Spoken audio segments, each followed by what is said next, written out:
All aboard. The Sun King is a cruise ship. It is sailing around the Caribbean. There are a lot of tourists on the ship.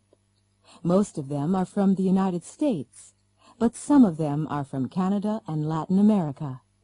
It's the 7th day of the cruise, and their ship is sailing from Venezuela to Barbados.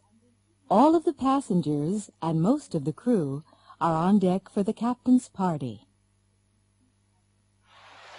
Hello, my name's Pierre Lafontaine. I'm from Montreal. Hi, I'm Heather Hillman. Where do you come from? I come from Montgomery. Montgomery, where's that? It's in Alabama. Haven't you heard of Alabama? Oh yes, of course, Alabama. It's in the South. I've never been to the South.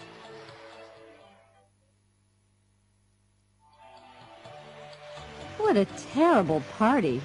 Oh, really? Do you think so? Yes, I do. Oh, by the way, my name's Mary Ann Wilson. I'm Tom Gray. Nice to meet you. I work in a bank. What do you do? Well, I'm captain of this ship. It's my party. Oh, I'm so sorry. That's okay. No problem.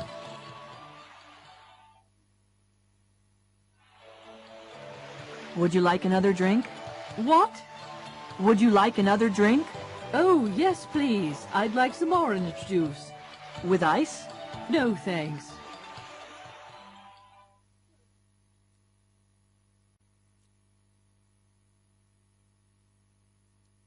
Using the telephone.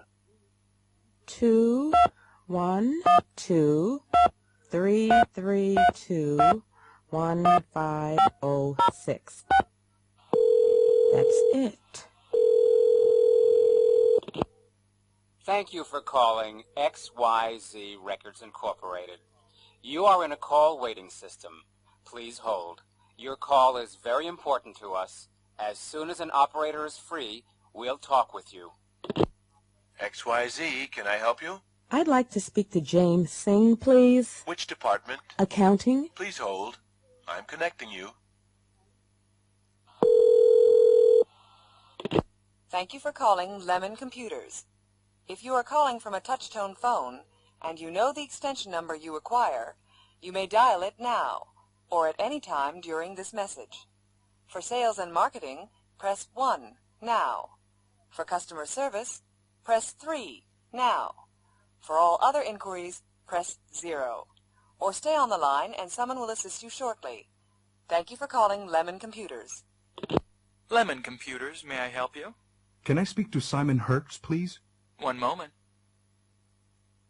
Let's see. I press 0 first, then the area code and number. What's the area code for Honolulu? Oh, right, 808. 0808 725 9316. Operator. Hello, this is a collect call. What name? Sanuski. Paula Sanuski. Can you spell that, please? That's Sinewski. Just a moment. Please hold. Thank you. When you call directory assistance, you hear a recorded message. Listen to these 5 conversations. 1. Directory assistance, what city? Minneapolis, please. What name? Nelson, Mr. P. 1999 Stinson Boulevard in Columbia Heights. Thank you for calling Minnesota Telephone. The number is 334-9045. 2. Directory assistance, what city? San Francisco. What name? Slick, Ms. G. at 2400 Fulton Street, San Francisco. Thank you for calling Pacific Bell. The number is 685-0124. 3. Directory assistance, what city? Miami. What name? Buffett, J. on Alton Road in Miami Beach. I don't know the address. Thank you for calling Southeast Bell. The number is 766-5524. 4. Directory assistance. What city? Boston, please? What name? Knight, J. It's somewhere in the Jamaica Plain area? There's a J. Knight on Arbor Way. That's the one. Thank you for calling New England Telephone. The number is 552-7136. 5. Directory assistance. What city? Chicago. What name? Butterfield, P, on 59th Street, by the Midway Airport. Thank you for calling Illinois Bell. The number is 401-0033.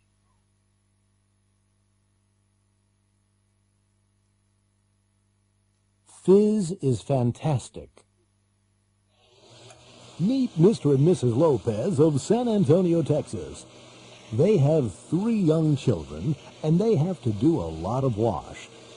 There are 2 piles of dirty clothes on this table. With this pile, we're going to use new Fizz, and with that pile, we're going to use another leading detergent. We have 2 identical washing machines here. The only difference is Fizz. While the machines are working, let's have some coffee. Okay, both machines have stopped, and Mr. Lopez has taken the clothes out. Well, Mr. Lopez, what do you think? Well, we washed these clothes in Fizz, and those clothes in the other detergent. Can you see any difference? I sure can. These clothes over here are much cleaner, and they're wider and softer than those over there. These clothes? We washed these clothes with new Fizz. That's right, Brian. It's really much better than our usual detergent. Our clothes have never been cleaner than this. So which detergent are you going to use from now on? New Fizz, of course. It's the best detergent we've ever used.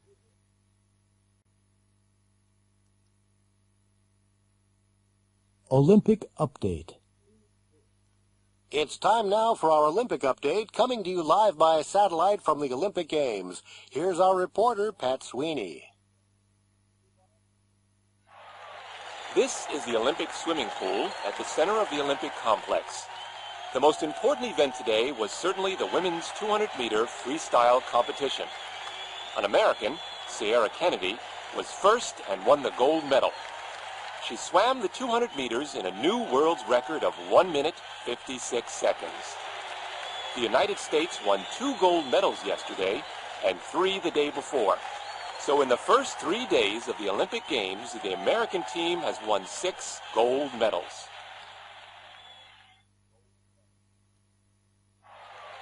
Here you see Jack Lumber from Canada. This morning, he won the men's javelin final. On his first try, he threw the javelin over 100 meters. Nobody has ever done that before. A new world record. Unfortunately, there was nearly a terrible accident in the javelin event. Harvey Jones, the American competitor, slipped when he was throwing his javelin, and it hit a judge in the foot. Luckily, the judge was fine.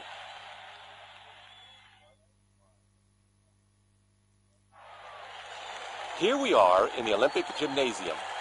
Olga Ivanov, the 15-year-old Russian gymnast, has just finished her routine. We're waiting for the results now. And here they are. She has an average of 9.5 points. That's the best score today. Olga's won the gold medal.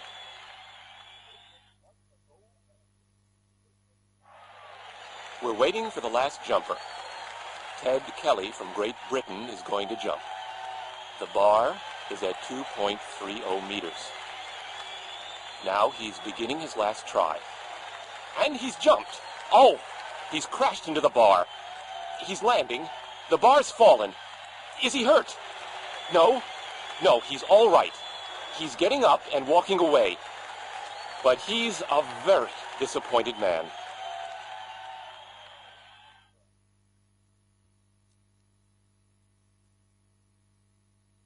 Waiting for a friend. What's the matter, Debbie? I'm waiting for a letter from Nick. It wasn't here yesterday, And it isn't here today either. Don't worry, honey. It'll be here tomorrow. Will it? I don't know. The next day.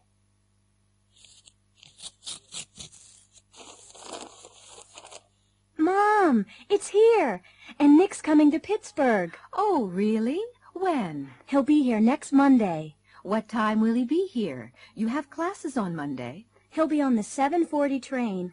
Oh, Mom, can he stay with us? Well, I don't know. Oh, okay, sure. I've heard so much about him, I'd like to meet him. The next Monday. Debbie, the train won't be here for 10 minutes. Let's get a soda or something. No, thanks, Mom. You guys get a soda. All right. Where will you be? I'll be right here. 10 minutes later. Well, the train's late. It'll be here soon. Mom, can you and Sarah wait in the coffee shop? Why, dear? I want to say hello to Nick on my own. Is that okay? Sure. But we've just had a soda. We'll be in the bookstore right over there. Thanks, Mom. I won't be long. Listen to the station announcements. The trains will be late. When will they be here? 1. The train from Philadelphia will be 5 minutes late. The new time of arrival will be 6:50 p.m. on track 3. 2. The 7:15 p.m. train from Cincinnati, continuing on to Philadelphia, will now be here at 7:30 p.m., arriving on track 5. The 7:15 p.m. train from Cincinnati, continuing on to Philadelphia, will now be here at 7:30 p.m. on track 5. 3. There will be a 1-hour delay on the 7:40 from Chicago and Cleveland. The train will now be here at 8:39 p.m. on track 4. We apologize for any inconvenience. 4. The 8:20 arrival from St. Louis will be on track 1. This train will be just 2 minutes late. The St. Louis train will be just 2 minutes late at 8:22 p.m.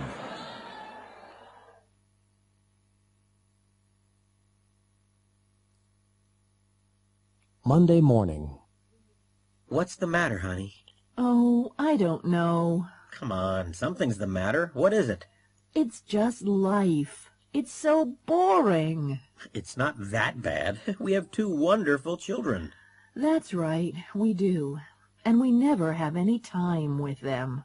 Well, we both have to work, hon. We need the money. Okay, but it's all right for you. I'll leave in 5 minutes, but you'll be here all day. I won't be home till 6. Sure, but your day will be interesting, and you'll meet people. I'll be here in front of the computer screen all day. I won't talk to anyone. You're a computer programmer, Dan. That's your job. You're lucky. You can work at home. Yeah, but you like your job, Rosie. You really do. What? Who will I meet today? Tell me that. What will I do?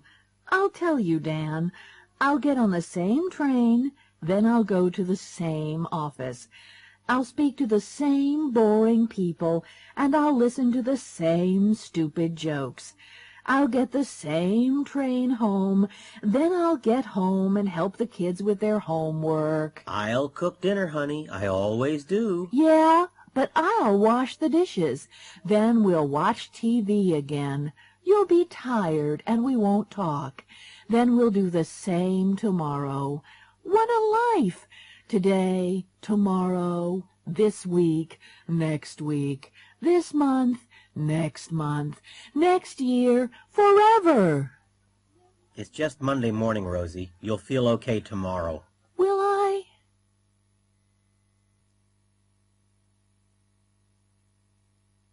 Good luck, Waldo. Good evening, and welcome to Channel 35 News.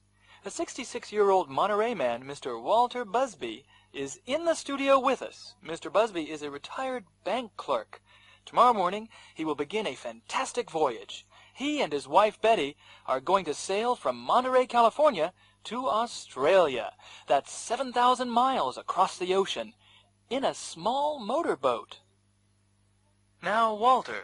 Please, call me Waldo. All my friends call me Waldo. All right, Waldo. Why are you doing this? Well, I haven't seen my son for 10 years. He lives in Australia, and we've never seen our grandchildren.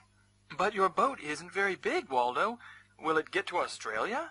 Oh, yes, I think so. It'll get there all right.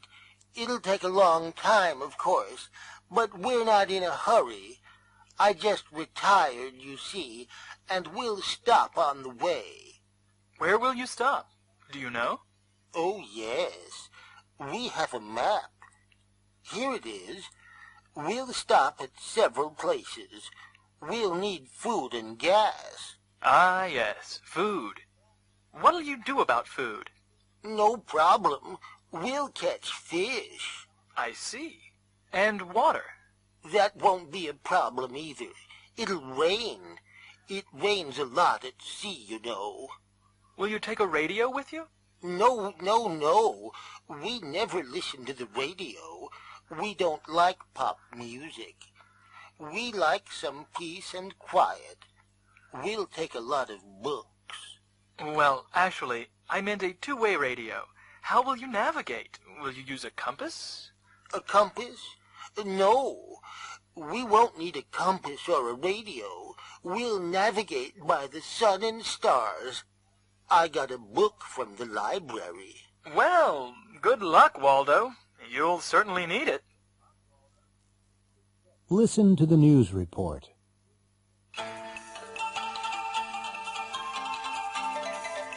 This is Channel 35 News. Walter and Betty Busby are recovering tonight in Monterey Hospital. They left Monterey Bay this morning at 6:30 in their boat, Titanic II. They were sailing to Australia. 7 miles out of Monterey, their engine stopped, and the boat turned over in heavy seas. They held on to the boat, and a helicopter rescued them. This was not Mr. and Mrs. Busby's first accident on the ocean. They have been rescued 3 times before. They were cold and wet, but cheerful. Mr. Busby said, "We're looking for a bigger boat. We'll get to Australia one day. We had some bad luck." It happened to me. A short flight. Last year I had to fly to London for business. I can't sleep on airplanes, so my doctor gave me some sleeping pills. I got onto the plane, sat down, and took 2 pills.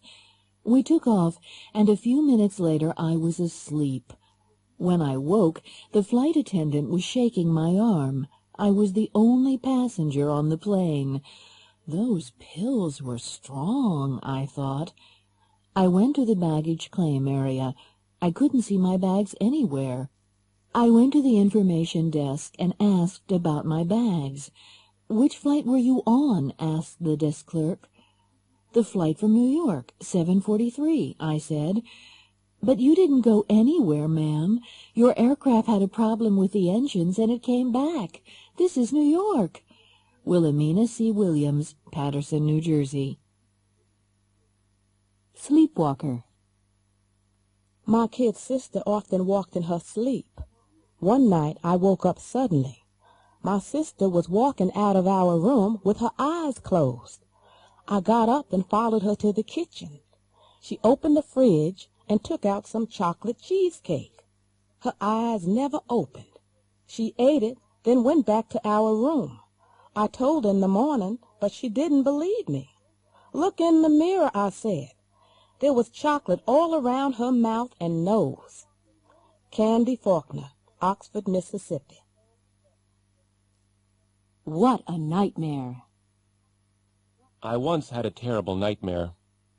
I dreamed I was in a hotel room on the 40th floor. The hotel was on fire. Smoke was coming under the door. I couldn't open the window. I hit it with a chair, but I couldn't break it. The room got hotter and hotter, and the smoke got thicker and thicker.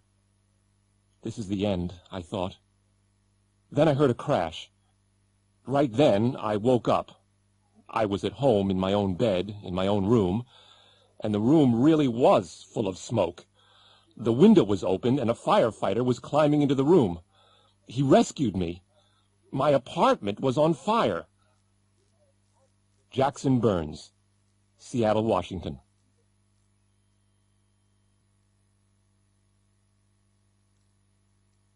At a drugstore. Can I help you? Yes, thank you. I have a terrible headache. How long have you had it? About 2 or 3 hours. Well, try these pills. Take 2 every 4 hours. Thank you very much. You're welcome. Could I have a box of throat lozenges, please? With antiseptic or without? With. There you go. Will that be all? Yes, that's all. Sorry, I only have a $50 bill. Okay, out of 50. Here's your change. Thank you. You're welcome. Could you fill this prescription, please? Sure. Do you want to wait? How long will it take? It'll be ready in about 20 minutes. Oh, I'll come back later. All right. It'll be waiting. Should I pay now or later? Later will be fine.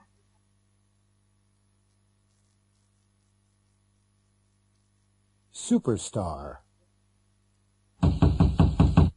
Come in. Yes, Miss Baloney? No, Gary. I don't want you. Who do you want, Miss Baloney? I want Marvin, and I want him right away. Okay, I'll go and find him. Marvin? Did you want to see me, ma'am? Yes, I wanted to see you 20 minutes ago. I'm sorry, I was in the garage. I want a car this afternoon.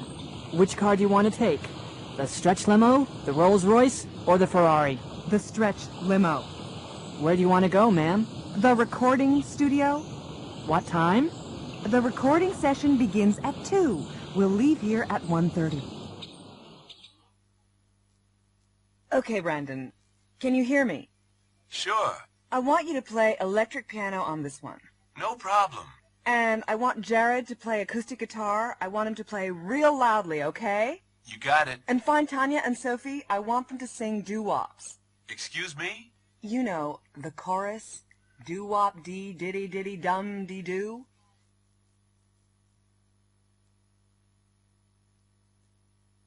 Look, feel, taste, sound, smell.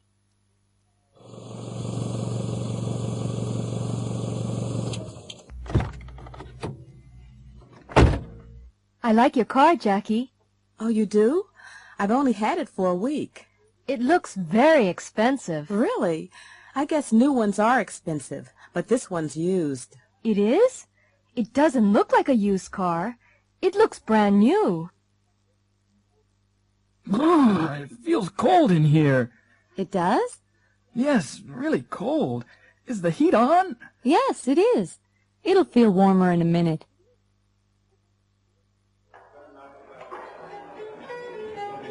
Waiter, Yes, sir. these vegetables aren't fresh. But they are fresh, sir. Well, they don't taste fresh to me. I want you to get the manager.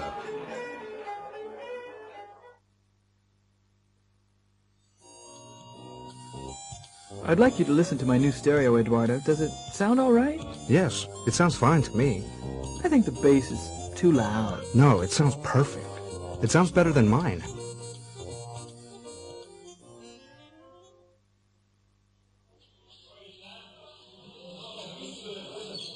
Have you changed your perfume?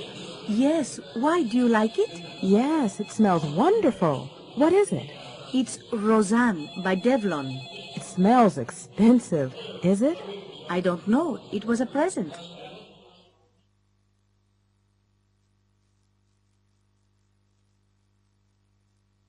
A science fiction story.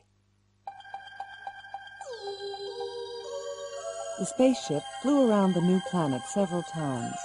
The planet was blue and green. They couldn't see the surface of the planet because there were too many white clouds. Then the spaceship descended slowly through the clouds and landed in the middle of a green forest. The two astronauts put on their spacesuits, opened the door, climbed carefully down the ladder, and stepped onto the planet.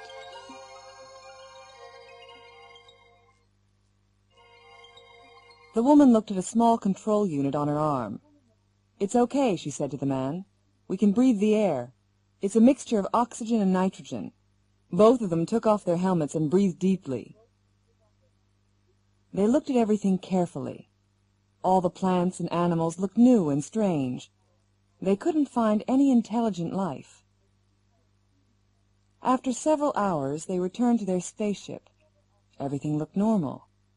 The man turned on the controls, but nothing happened. "Something's wrong," he said. "I don't understand. The engines aren't working." He switched on the computer, but that didn't work either. "Eve," he said, "we're stuck here. We can't take off." "Don't worry, Adam," she replied. "They'll rescue us soon."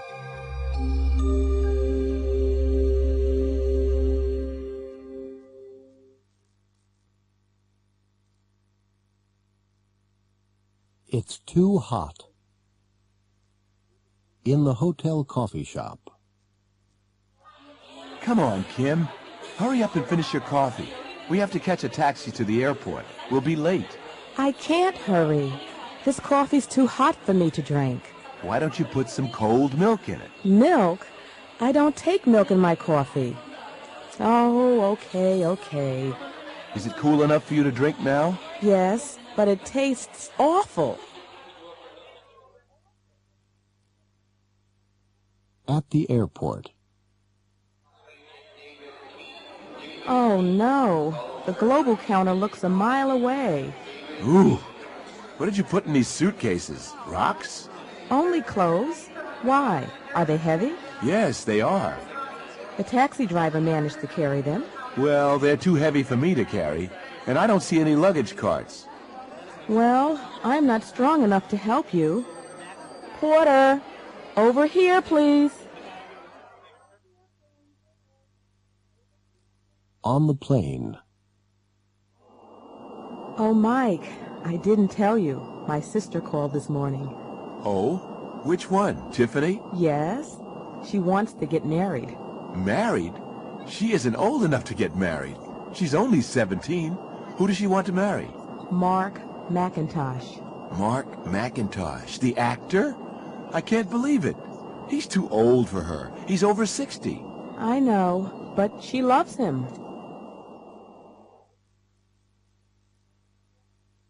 At their destination.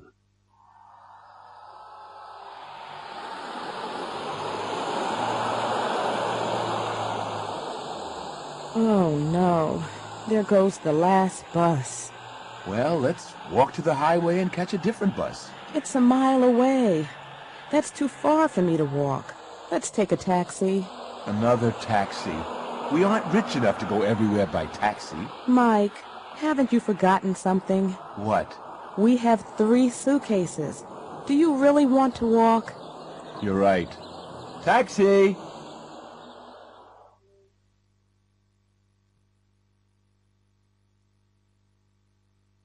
Two phone calls.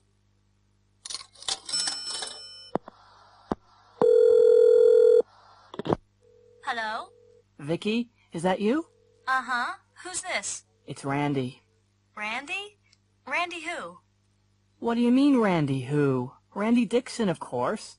Oh, Randy. I'm sorry. Yes. We had a date last night. Where were you? I waited for 2 hours. Oh, I'm sorry, Randy. I couldn't come. Couldn't come? Why not? Well, I had to wash my hair. Wash your hair? Why didn't you call me? I wanted to call you, but, I couldn't remember your phone number. It's in the phone book. Yes, of course, but, I couldn't remember your last name. Oh. But why did you have to wash your hair last night? Well, I had to do it last night because I'm going to see a play tonight. To see a play? With who? George McQueen. My boss's son. I see. He asked me yesterday, and I couldn't say no. Listening. Listen to the next phone call. Who is the manager talking to? Now listen again and check true or false. Hello? Good morning. This is the First State Bank. My name's Bridget O'Connor. I'm the manager. Oh, yes? Did you get my letter? What letter was that? Well, I wanted to see you. I called yesterday, but I couldn't get an answer. Was that in the morning? That's right. I'm sorry, I wasn't here. I had to see my doctor. I've had problems with my leg. I wanted to ask you about your account. My account? Yes. You wrote a check for $1,000 last week. $1,000? Yes, and there's only $152.95 in your account. But I don't have an account with First State. Now look here, Mr. Trump. Mr. Trump? Who's Mr. Trump? I'm not Mr. Trump. I'm sorry. Is this 848-3592? Say that again. 848-3592. Ah! This is 848-3952. My name's Sikorsky. You have the wrong number. Oh.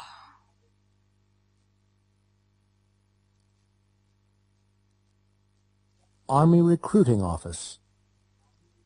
Good morning. Are you the new janitor of the building? Janitor? No, not me. I want to join the Army, man. What? You in the Army? Yeah, I want to be a soldier. This is the Army Recruiting Office, isn't it? Well, yes. Sit down, son. Thanks, man. Now, why do you want to be a soldier, Mr. What's your name, son? Corona. Frankie Corona. Well, I saw the commercial on TV last night. It looked pretty good. Vacations, money, travel, education, a pension. I see. Yes, it's a good life in the Army. Terrific. Now, do you have any questions? Let's see. Yes, will I have to get a haircut? Oh, yes, you'll have to get a haircut and wear a uniform. A uniform? I've never had to wear a uniform before. Oh, yes, and you'll have to obey orders. But you won't have to clean latrines. What are latrines? Toilets. I've never had to clean toilets. What about the work? Will I have to work hard? Oh, yes, you'll have to work hard, all right. And what about education? Oh, yes, there are a lot of opportunities. Maybe you'll be a computer programmer or a communications expert one day. Okay, I'd like to join. All right, just sign here, Frankie. There you go, man. Frankie Corona. Corona. Huh? Stand up. Stand up straight, Corona. Now, march. Left, right, left, right. You're in the Army now.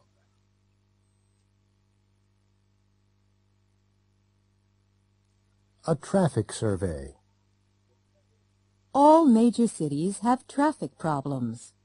Toronto has too many cars and not enough parking spaces in the city center.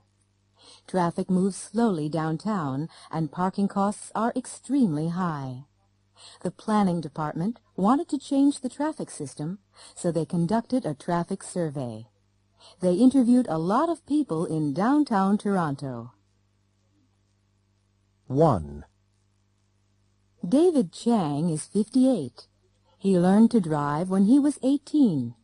He's been able to drive for 40 years. He lives about 20 miles away. He always comes downtown by car.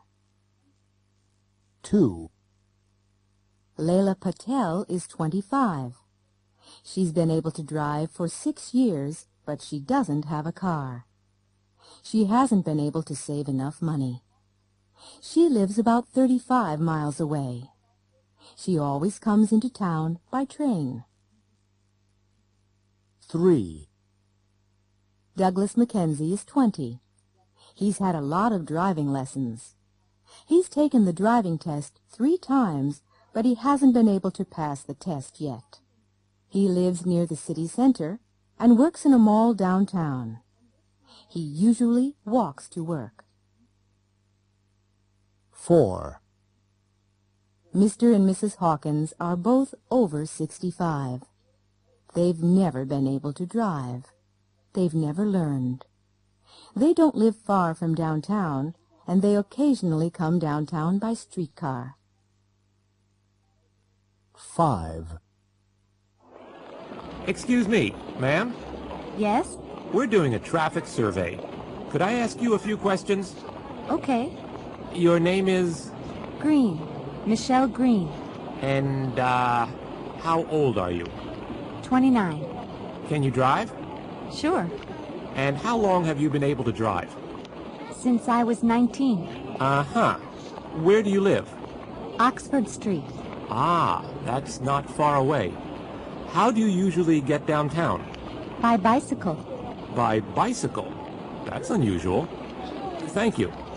Oh, is that all? Yes, that's it. Thank you very much. 6. Excuse me, sir. Yeah, what? May I ask you a few questions? Questions? About what? You're not from the police, are you? No. It's just a traffic survey, that's all. Well, all right then. What's your name? Jones. Wayne Jones, eh? How old are you, Mr. Jones? 22, eh? Can you drive? Yeah, but I don't drive much. How long have you been able to drive? About 4 years. But I told you, I don't drive much. I come into town on my motorcycle. It's a Harley Davidson. It's over there, the red one. Where do you live, Mr. Jones? The university. I'm a student, eh? Oh, really? Yeah, I'm studying philosophy.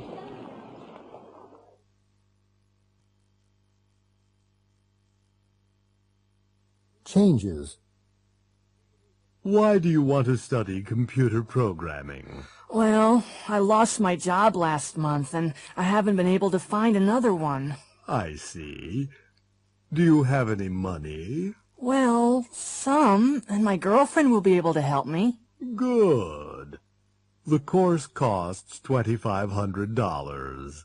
Ooh, will I be able to find a job as a computer programmer? Oh, sure. You'll be able to get a good job and make lots of money. Please sign here. This is the room. Do you like it?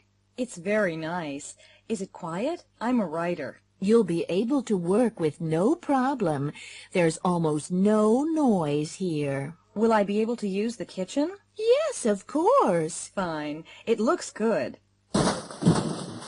What's that? Oh, that's just our neighbor. He works on old cars. He's usually quiet.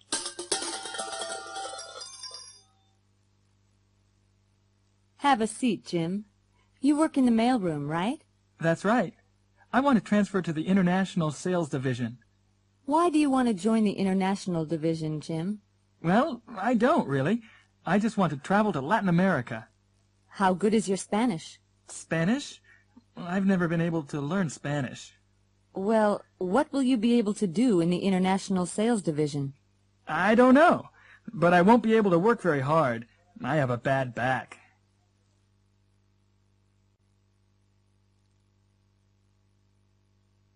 Checks and money. Next. Good morning. Good morning. I'd like to cash this check, please. Okay, $200. Oh, you haven't signed it. Really? Oh, I'm sorry. There you go. How would you like the money? 20s, please. Oh, and could I have $20 in smaller bills? Sure. 20, 40, 60, 80, 100, 120, 140, 160, 180, 190, 195, 6, 7, 8, 9, 200. I'd like to get this, but I don't have enough cash on me. Do you take traveler's checks? Yes, of course. Good. Here you are. Thank you. I'll need some identification, too. Sure. Is my driver's license all right? Yes, that's fine. Just sign and date it. I have a stamp with the store's name.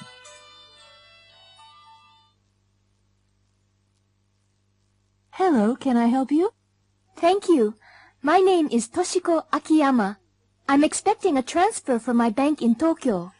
Let me see. Here it is, Akiyama, $2,000 from the Fuji Bank in Tokyo. Do you have your driver's license with you? No, but I have my passport. Will that be all right? Yes, of course. Excursion to Egypt. I'd like to make a reservation for the excursion to Egypt leaving July 16th. The one at the Cleopatra Hotel? That's it. How far is it from the hotel to the beach? About a 2-minute walk. Good. How hot is it in Egypt in July? About 32 degrees centigrade. That's 90 degrees Fahrenheit. And that is the Great Pyramid. Oh, yes. It looks very high. It's about 137 meters high. How long are the sides? They're 230 meters long. Wow. How old is it? It's almost 4,500 years old. We're going through the Suez Canal now. It doesn't look very wide. How wide is it? About 60 meters wide and 160 kilometers long. Really? This is a big ship. How deep is the canal? The average depth is about 10 meters. Hello, Mr. Harris. Are you coming on the bus trip to Cairo tomorrow? Yes. How far is it? It's about 150 kilometers. How long will it take to get there? About 3 hours.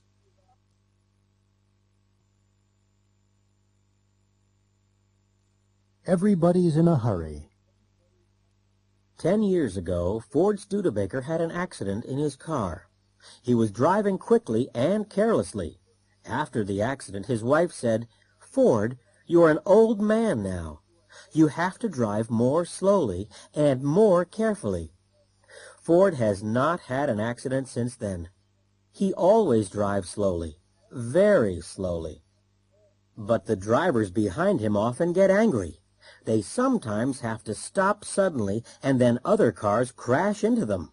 Ford always drives in the middle of the road, and other drivers can't pass him. They sound their horns and flash their lights because they want Ford to go more quickly. But Ford never notices them, and he never sees the accidents behind him. When he reads about the accidents in the newspaper, he says to his wife, "People drive more carelessly these days. Everybody's in a hurry. I don't understand it." Natasha Taranova is a tennis star. She's one of the best players in the world. She hits the ball hard and fast, harder and faster than any other player. But many people dislike her because she often behaves badly. She sometimes gets very angry.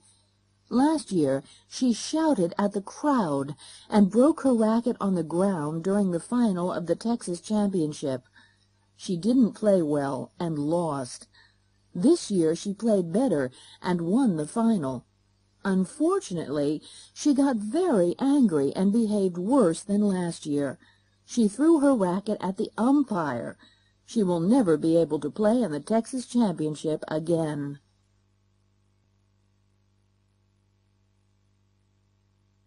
A day off. Al Bellini works for an import-export company in Los Angeles. One morning last summer, Al called his office at 9 o'clock. His boss, Ralph Vasquez, answered the phone.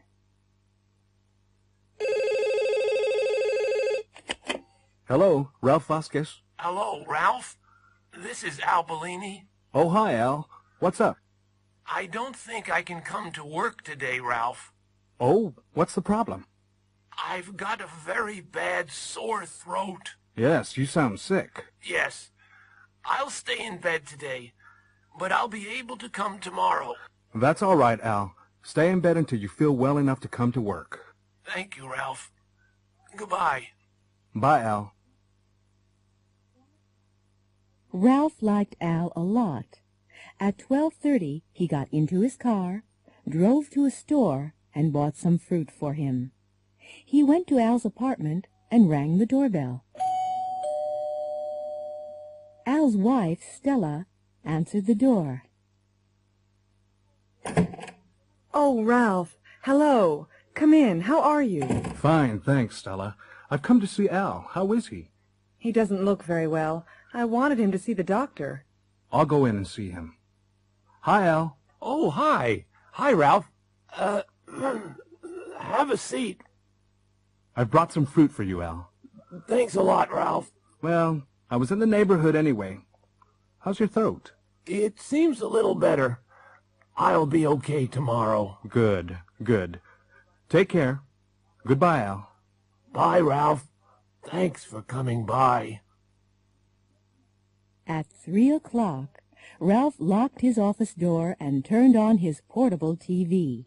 He wanted to watch an important baseball game. It was the Atlanta Braves versus the Los Angeles Dodgers. Both teams were playing well, but neither team could score. The crowd was cheering and booing. It was very exciting.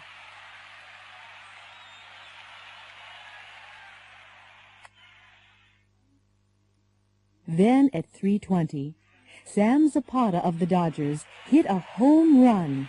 Ralph jumped out of his chair. He was very excited. He was smiling happily when suddenly the cameraman focused on the crowd. Ralph's smile disappeared, and he looked very upset. Al Bellini's face, in close-up, was there on the screen. He didn't look sick, and he didn't sound sick. He was smiling happily and cheering wildly.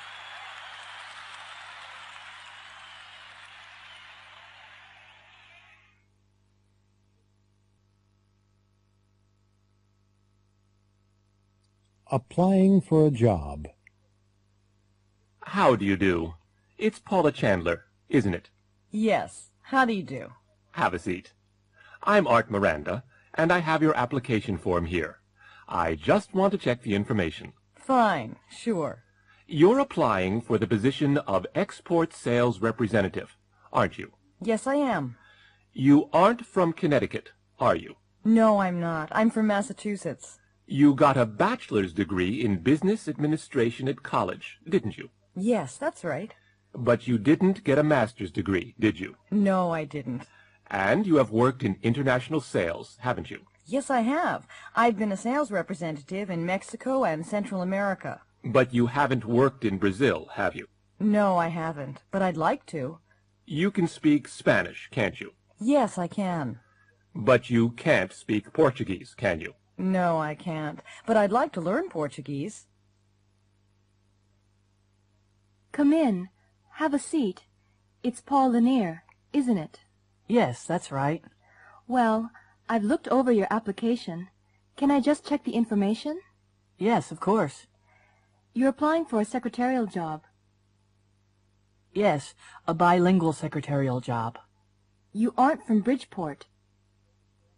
No, I'm from Fairfield. And you went to school in Fairfield. That's correct. Fairfield High. But you didn't go to college. No, I didn't. You can speak French well. Yes, my parents are French-Canadian. But you can't speak German. No, I can't. But I can speak Spanish. You've been a secretary for 2 years. Yes. But you haven't stayed in one job for much time. No, I haven't. I've worked in some awful places.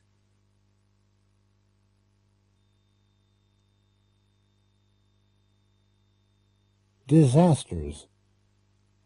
Good evening.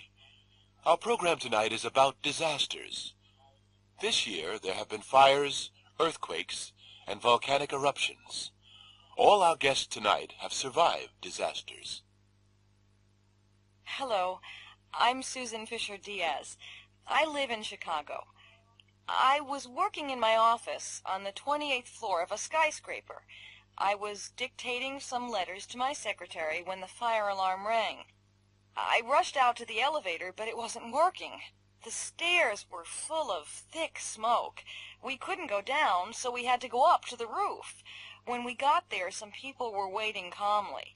Others were shouting and screaming wildly. A helicopter managed to land on the roof and rescued 6 of us before the roof collapsed.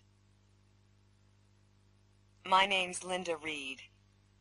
I was on vacation at the Med Club on Patapita, a small island in the South Pacific. I was taking a nap when the volcano erupted. The noise woke me up. I looked out of the window. Everybody was running toward the harbor. I threw on my robe and ran to the harbor, too. I managed to get on a cruise ship. It was leaving when the lava hit town. Hi, my name's Richard Ching. My wife and I were staying with friends in Santa Librada near Los Angeles. We were having dinner when the earthquake began. Everything shook. All the plates and food fell on the floor. We were picking everything up when the ceiling fell in. Fortunately, we were under the table and survived. We had to wait for hours before help arrived.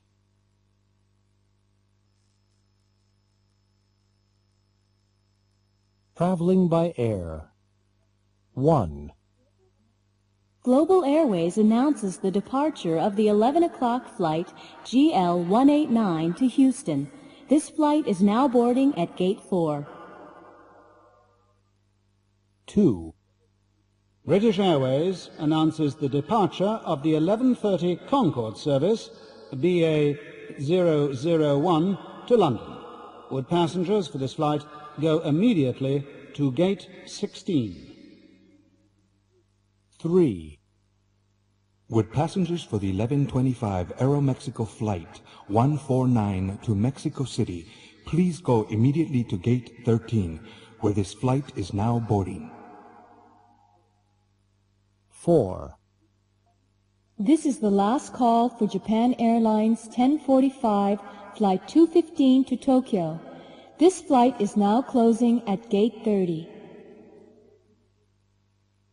Do I check in here for Global Flight 179 to Caracas? Do you already have your ticket? Yes, I do. Thank you. May I see your passport? There you go. Can you put your luggage up here, please? Sure. Just one case? Yes, that's all. Did you pack the case yourself? Yes, I did. And you haven't left it anywhere, have you? No, it's been with me all the time. Are there any electrical items in the case? No, there aren't. Okay, that's fine. Do you have a seating preference? Yes, I do. I'd like a window seat, please. Fine. Seat 12A. Here's your ticket and your boarding pass. Thank you. The flight leaves from Gate 4 in the South Terminal. Please report to the gate by 10:30. Enjoy your flight.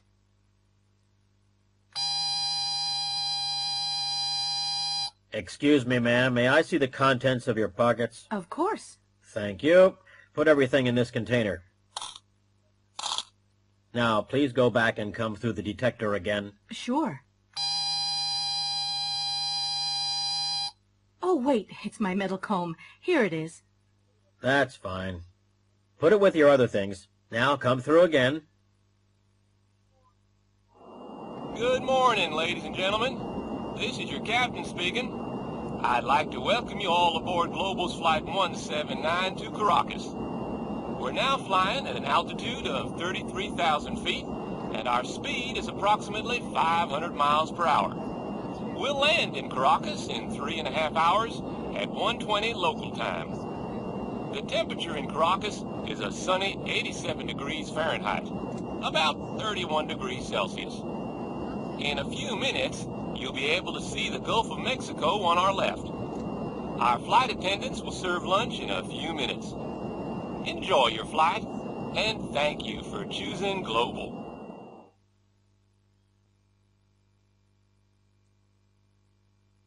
I've cut myself. Ow! This knife's sharp. I've cut myself. Let me see. Oh, you haven't cut yourself badly. It's just a scratch. But it's bleeding. It's not bleeding much. I'll get a Band-Aid. Did you see the play on Channel 13 last night? No, I didn't. What was it? Romeo and Juliet. I cried. You cried? Why? Well, it was very sad. At the end, Romeo killed himself, and then Juliet killed herself. It sounds dumb to me. Why did they kill themselves? For love. Oh, they were dumb, weren't they? My guests tonight are the rock stars MC Malone and TNT Cats. Hi, Sid. We're happy to be here. You both play the guitar and sing very well. How did you learn? Well, we just bought some guitars, and we taught ourselves. You taught yourselves. Terrific. I'm sorry I'm late. Oh, that's all right, Yolanda. Yesterday was my first wedding anniversary. Congratulations. Thanks. We went to that new restaurant on Bank Street. Did you enjoy yourselves? Oh, yes. We had a very good time. Have you seen my new microwave oven?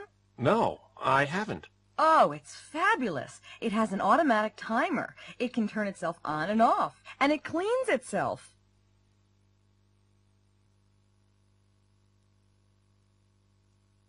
Choosing a pet. Hello, how are you today? Can I help you? Yes, I'm looking for a pet for my son. Can you suggest anything? What kind of pet does he want? A traditional pet? A cat or a dog? Or something unusual? Well, he'd like a snake or an alligator, but he isn't going to get one. We have a nice dog right now, a Rottweiler. A Rottweiler? Oh, no. I've heard about them on the news. They're very big and mean. Oh, no, ma'am. They aren't as mean as some dogs. Really? Yes, really. Last week we had a small dog here. It was only as big as your purse, but it was as mean as the devil. It bit me 3 times. Let's forget dogs, then. What about a cat? A cat. They aren't as friendly as dogs, are they? No, but they don't eat as much as dogs either, and they're very clean. Or what about a bird, a parrot or a parakeet? We have both. Which do you recommend? Well, parakeets aren't as easy to train, and they never speak as well as parrots. Yes, but parakeets don't need as much space as parrots, do they? That's true. Parakeets are very popular because they're so easy to keep. Yes, but they're a little noisy, aren't they? I want a quiet pet. A quiet pet? Well, what about a goldfish? There's nothing as quiet as a goldfish.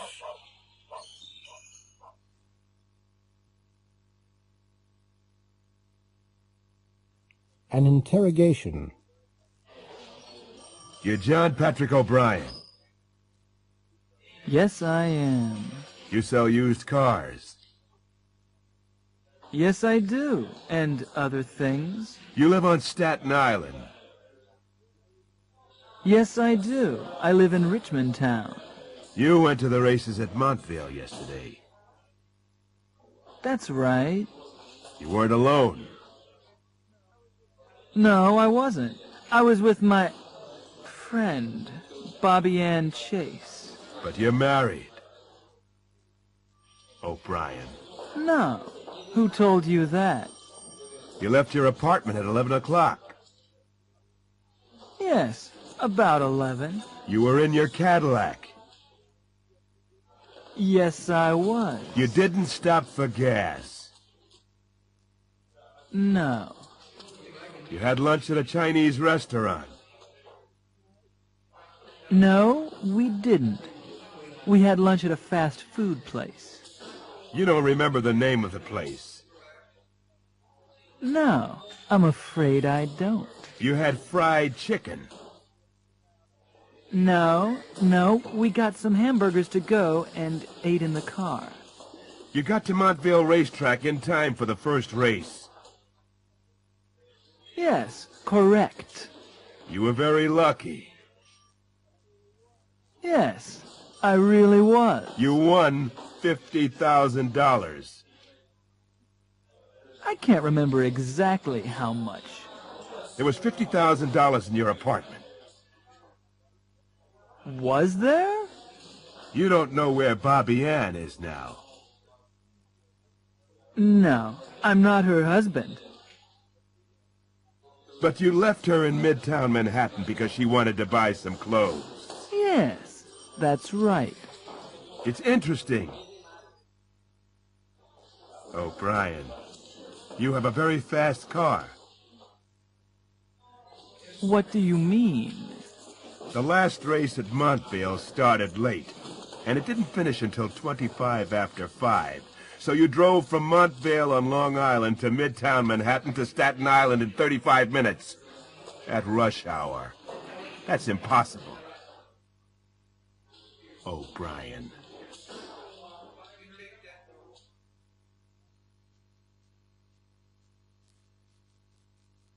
Going to a party. Hi, great to see you. Come in. Hi, Jake. I'm not the first, am I? No, the others are all in the dining room. The food's in there. Let me take your coat. Thanks. Oh, I brought some flowers. Thank you. I'll put them in some water right away. Is Bruce coming? He's already here. Go on in. Hi, Kate. I like your dress. Thanks. Have you seen Bruce? Bruce? Oh, yeah, Bruce. He was here a second ago.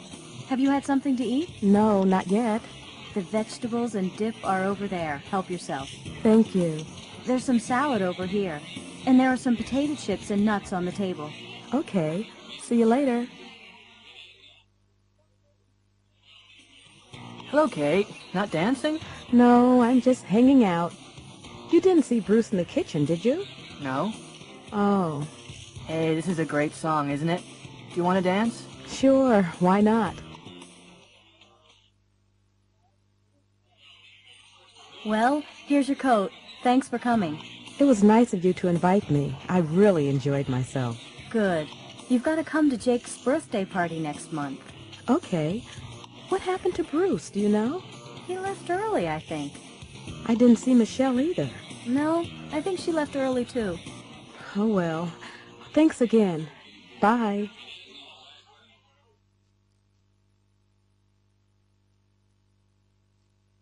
Together again.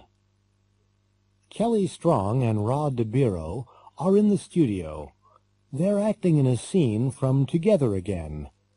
In the movie, Kelly is Constance, a young nurse in Africa. Rod is Armand, a famous zoologist. Okay, scene 34, take 8. Let's try it again. Action.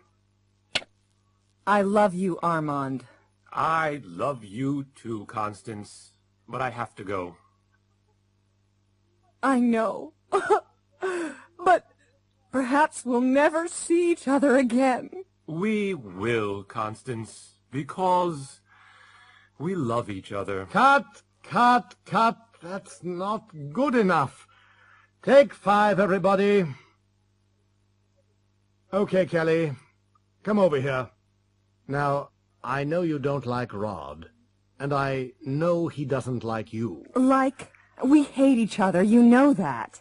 But you're actors, and in the movie, Constance and Armand love each other, right? Right, but... No buts. You have to look at each other. You have to touch each other, smile at each other, hold each other, and kiss each other, right? Right, but it's not all my fault.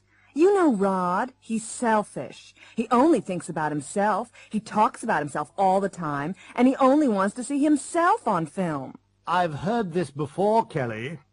Rod said exactly the same about you.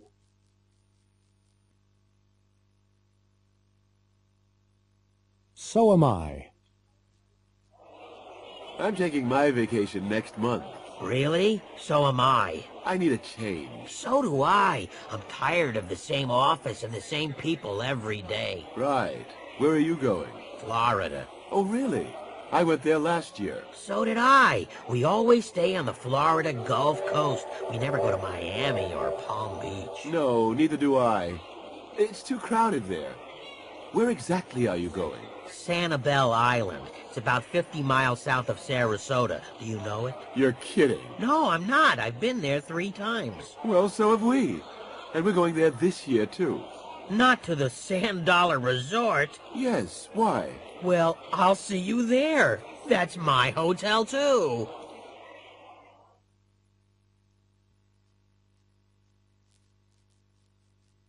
A family problem. Vassar College, Poughkeepsie, New York, 12601, May 5th. Dear Daddy, thank you very much for the birthday present. I was very pleased with the Porsche, but I didn't like the color, so I'm going to take it back and change it. I saw Mark again yesterday. You're worried about him, aren't you? Well, don't worry about him. He's all right. He's very good at his job. He's a drummer in a rock band. I'm going to come to Washington next weekend. I'll bring Mark so you can meet him. Love, Caroline. P.S. We love each other very much. He isn't interested in your money. May 15th. Dear Caroline, I'm sorry about last weekend. I was very upset with Mr. Rodberg. I can't call him Mark, but he was very rude to me. I'm not a stupid old fool. I'm tired of dumb young men. I couldn't talk with him about anything. You love him, I know.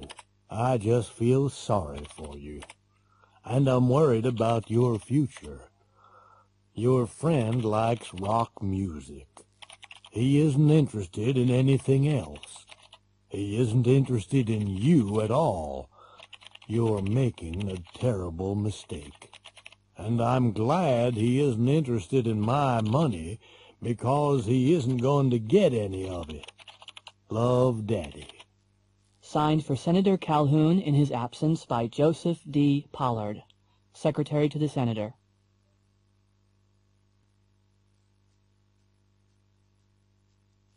The Yes-No Contest. Hi there, I'm Barry Smiles. Welcome to the Yes-No Contest. Our rules are very simple. I'll ask you questions for 30 seconds. You must answer, but you can't answer with yes or no. You can't nod or shake your head either. Now, here is our first contestant, Ann Mock from Palm Beach, Florida. What's your name? Ann Mock. Where are you from, Ann? Palm Beach. Did you say Palm Springs? No, Palm...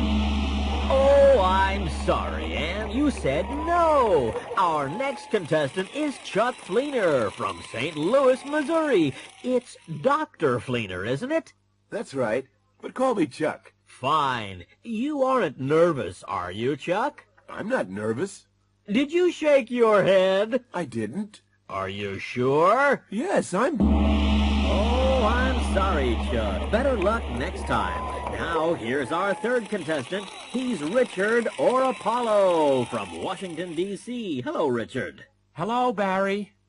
You work in a bank, don't you? That's correct. Do you like your job? I enjoy it very much. Oh, do you? I said I enjoy it very much. Now, you aren't married, are you?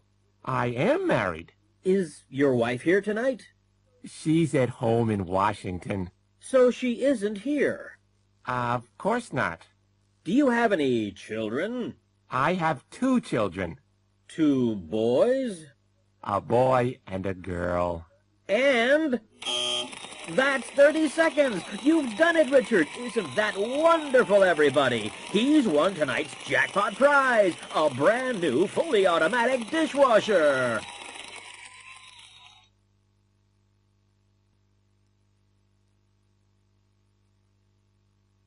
I used to.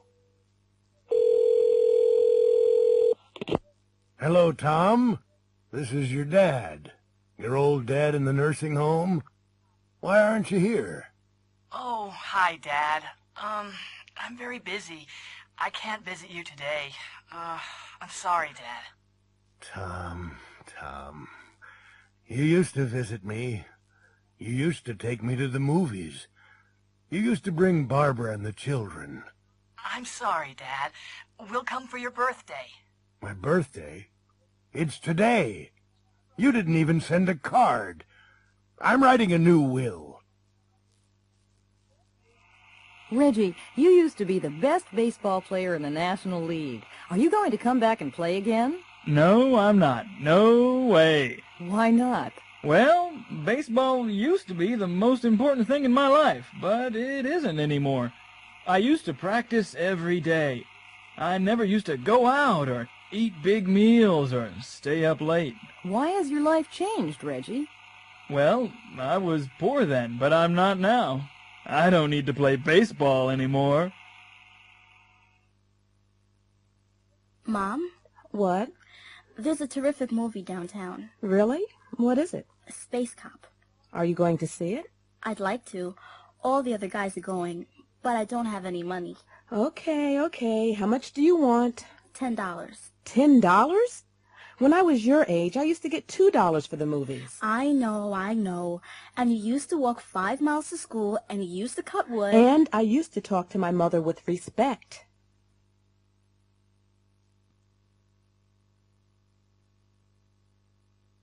A busy office. Yes, Erica, what is it? Bob Hudson wants to speak with you, J.P. I'm very busy right now. Ask him to call back later. All right. Oh, and Erica, tell Chris to fax the sales report to the Toronto office. Okay, anything else? Yes. Tell Helen not to call her friends on the office phone. All right, I will.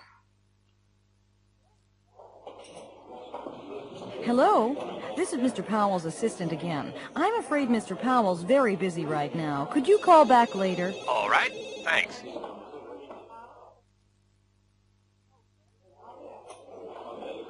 Oh, Chris? Yes, Erica? JP wants you to fax this report to Toronto. Okay, I'll do it later. No, Chris, do it now. I know it's important. Helen, did you call your friend on the office phone yesterday? Well, yes, I did. But it was urgent. I think JP heard you. He wasn't very pleased about it. Don't use the office phone for personal calls, okay? Yes. Okay, Erica. I won't do it again. I'm sorry. Erica, did you speak with Bob Hudson? Yes, I did. I asked him to call back. He says he'll call you later. Fine. Has Chris faxed that report yet? Not yet, but I told him to do it immediately. I think he's doing it now. Good. Did you tell Helen not to call her friend from here? Yes, I told her not to use the office phone for personal calls. She says she won't do it again. I'm sure she won't. Well, I hope you're right. Her friend is working in Saudi Arabia.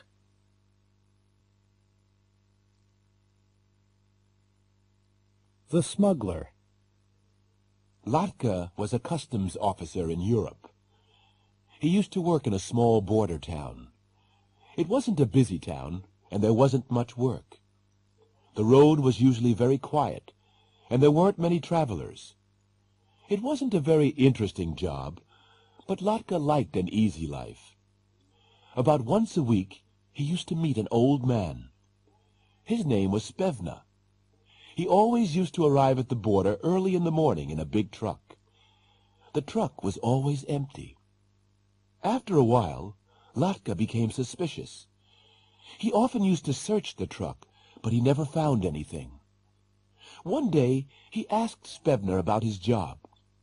Spevna laughed and said, "I'm a smuggler." Last year, Latka moved to the United States. One night, he was having dinner in a restaurant in Los Angeles. On the other side of the restaurant, he saw Spevna drinking champagne. Latka walked over to him. Hello there. Hi. Do you remember me? Sure, of course I do. You're a customs officer. I used to be, but I'm not anymore. I retired last year, and I live with my daughter in Los Angeles now. I often used to search your truck in the old country. But you never found anything. No, I didn't. Can I ask you something? Of course you can. Were you a smuggler? Of course I was. But the truck was always empty. What were you smuggling? Trucks.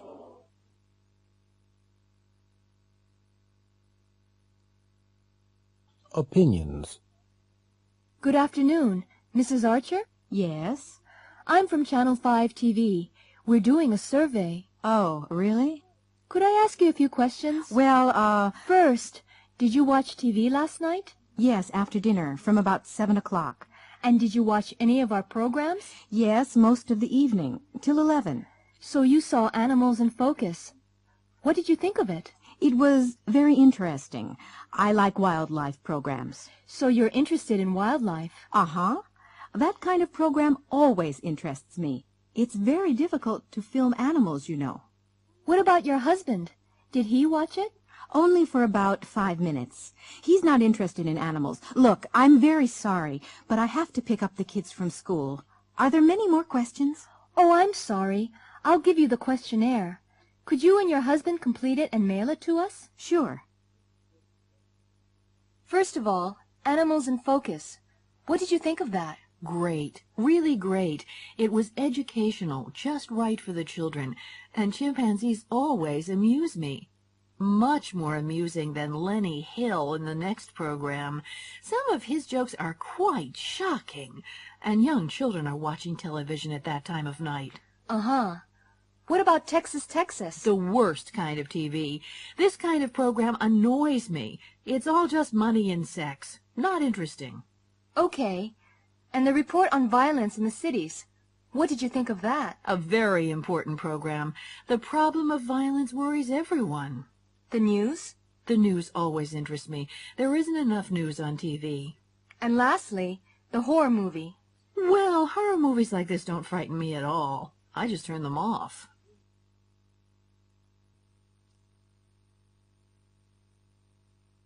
Advice. Hi, Keith. How's it going? Oh, hi. You don't look very happy. What's up? Oh, nothing really. I bought these jeans about 2 weeks ago, and they're too tight. I have to lose weight. Maybe you should go on a diet. Sure, but what kind of a diet? You should eat lots of salad and fruit. I hate salad. I prefer meat and French fries, and I love candy. There you go. You shouldn't eat too much meat, and you shouldn't eat candy at all. I know, Nick. Believe me, I know. What's the matter, Dario? You're very quiet today. I'm worried about my English. What's the problem? I'm not practicing enough. Why not? Well, it's hard to meet Americans. You should go out more. Where should I go? Maybe you should join a gym or take a class. Americans never speak to me. Well, you should speak first. What can I talk about? Sports. They're always interested in sports. Hello, Brian. You look tired today. Yes, I'm working too hard. You should take a few days off. I know I should, but we're just too busy. I'm working 12 hours a day. 12 hours a day? You're going to kill yourself. What else can I do? Maybe you should quit. I can't. I need the money.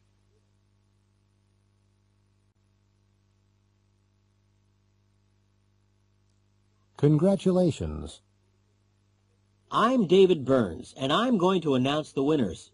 Senator Cheryl Adams is going to present the awards, and our first winner is 78-year-old Mrs. Flora Dobson. You all remember her. She's a very brave woman. She's the one that knocked out a robber with her walking stick. Step over here, Mrs. Dobson. Congratulations, Mrs. Dobson. Is that the stick that knocked him out? Pardon me? Oh, yes. This is the one, all right. This is the one that knocked him out. I hit him like this. Oh, dear. You won't hit me, will you? Well, thank you, Mrs. Dobson. Pardon me? Thank you. Thank you.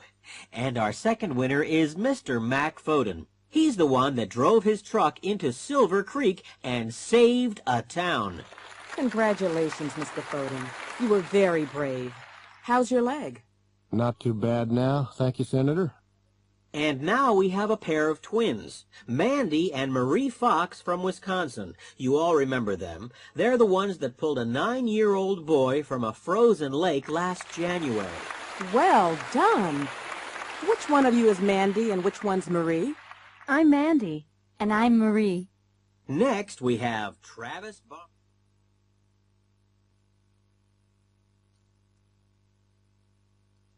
Waiting. Hi, Amber. Is the boss in? Yes, Steve. Miss Arnold's in her office and she's waiting for you. Oh, has she been waiting long? Yes, she has. She got in at 20 to 10. 20 to 10? So she's been waiting for 20 minutes? Wow, I'm in trouble. Well, she isn't very happy. Well, Vera Parker, hello. Are you waiting to see Dr. Lightfoot? Hi, Alice. Yes, I am. How long have you been waiting? Well, let's see. I've been waiting since 9 o'clock. So you haven't been waiting long. It's only 10 after 9. Right, I haven't. I've been reading this magazine. There's an interesting article here about operations. You shouldn't read that, Vera. You'll be worried. No, I won't. I enjoy medical articles, you know. I've been reading about heart surgery. There are some great pictures. Look. Alice? Alice, are you okay? Dan, call the waiter again. I've been trying to call him, Sally. But Dan, we've been sitting here for 20 minutes, and I'm not going to wait any longer. I'm sorry, Sally, but he's talking to that woman. Yes, I see. He's been talking to her since we came in. Excuse me, waiter. Yes, ma'am. Do you want your check? The check? We haven't seen the menu yet.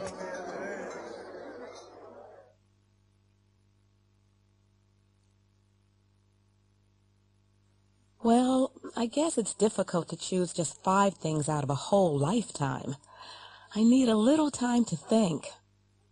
Well, the most important thing for me was the birth of my son. But I guess everyone chooses a birth. But that really changes your life. That's the biggest change for sure. What else? Strange.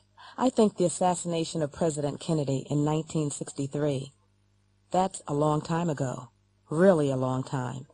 But I was in high school, and for me, it's like the line between being a kid and, I don't know, growing up. I don't think it changed my life, but I remember it so well. And everything was different after that. So that's 2 milestones then. Oh yes, and the day that I moved into this house. I've lived here for 20 years. I've always loved this house. Then there was my accident. I don't like talking about it, really. I fell down a mountain when I was skiing. I was in the hospital for 6 weeks. I couldn't walk for nearly a year. What else?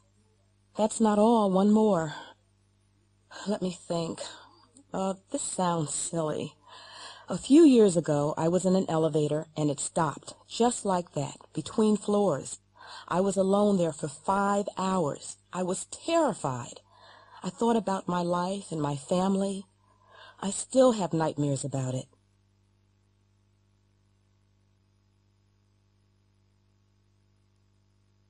A court case. A few months ago, there was a bank robbery in San Francisco. The police arrested a man and a woman. They're in court now. Mrs. Cato saw the robbery. She's on the witness stand. The judge and the 12 members of the jury are listening to her. A lawyer is asking her some questions. Now, Mrs. Cato, you saw the bank robbery, didn't you? Yes, I did. You saw a man, didn't you? That's right. I saw him when he went into the bank and when he came out. Now, look around the court. Do you see that man? Yes. He's the one. He's the man I saw. He wasn't alone when he went into the bank, was he? No, he wasn't. He was with a woman. Now, do you see that woman in the court? Yes. There. She's the woman I saw. I see, Mrs. Cato. Now, look at the man and woman again. This is very important. Are you absolutely sure about them? Absolutely sure. They're the people I saw. Now, Mrs. Cato, what was the man wearing when he went into the bank? I don't remember everything, but I remember his hat and his bag. Look at Exhibit A on the table. Is that the hat? Yes, that's the hat he was wearing. And Exhibit B? Yes, that's the bag he was carrying. Do you remember anything about the woman? Yes, she was wearing a black wig and red high-heeled shoes. How do you know she was wearing a wig, Mrs. Cato? Because it fell off when she was running to the car. Look at Exhibit C on the table. Is that the wig? Yes, that's the wig she was wearing. And Exhibit D, look at the shoes. Yes, they're the shoes she was wearing. Thank you, Mrs. Cato.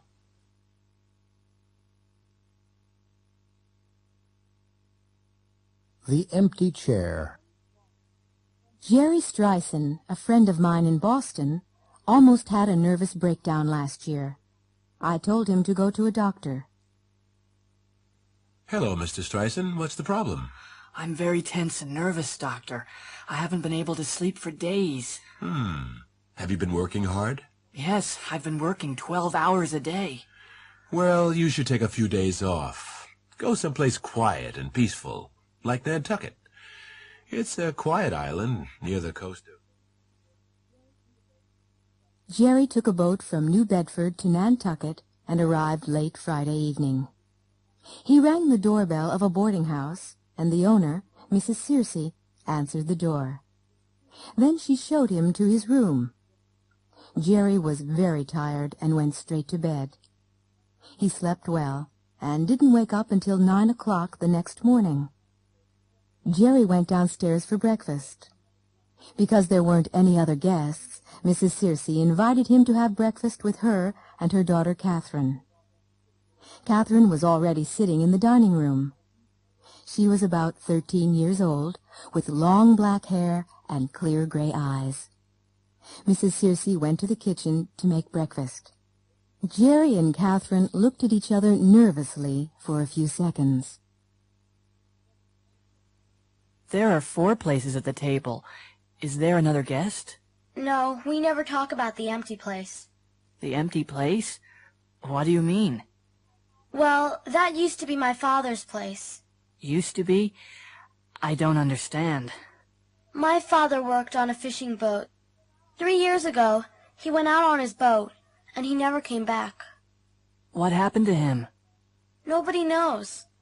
They searched everywhere, but they never found anything. My mother always keeps that place for him, and she makes his breakfast every morning. That's a picture of him, over there on the wall. My mother's been waiting for him for 3 years. Jerry said nothing, but he looked worried. At that moment, Mrs. Searcy came into the room. She poured 3 cups of coffee and put 1 cup at the empty place. Jerry looked more worried, and he stared at the empty chair. Suddenly, he heard footsteps outside the door, and a tall man with a black beard walked into the room. It was the man in the picture. Jerry jumped up and ran out of the room. Who was that? What's the matter with him? I don't know. I don't understand. He's a guest from Boston. He arrived last night after you went to sleep. Catherine, do you know anything about this? No, Daddy, I don't. But he's here because he's very nervous. He says he's hiding here because a tall man with a black beard is trying to kill him. Catherine, have you been telling stories again? Stories? Daddy? Me?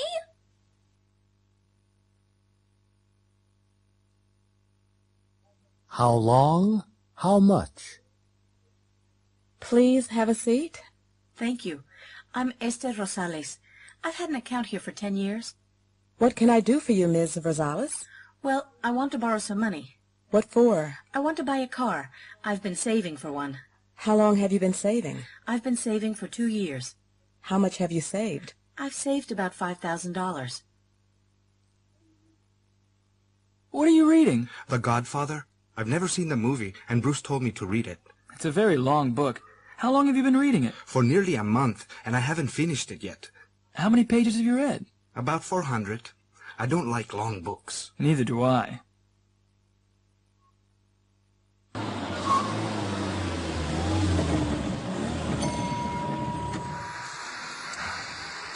Yes, ma'am. What can I do for you? Hi. Fill it up, please. Regular unleaded or super? Regular unleaded. It's nearly empty. I've been driving all day. Oh, really? How far have you driven? About 400 miles. From Atlanta. That's a long way. Check the oil? Yes. Okay. And finally, news about Kimberly Lewis, the athlete from Pennsylvania. Kimberly is jogging across the United States from New York to Los Angeles. She has just arrived in Kansas City, Missouri. Kimberly left New York 2 months ago and has traveled nearly 1,300 miles. Kimberly has collected nearly $300,000 for physically challenged children. She has used 12 pairs of running shoes and more than 100 pairs of socks.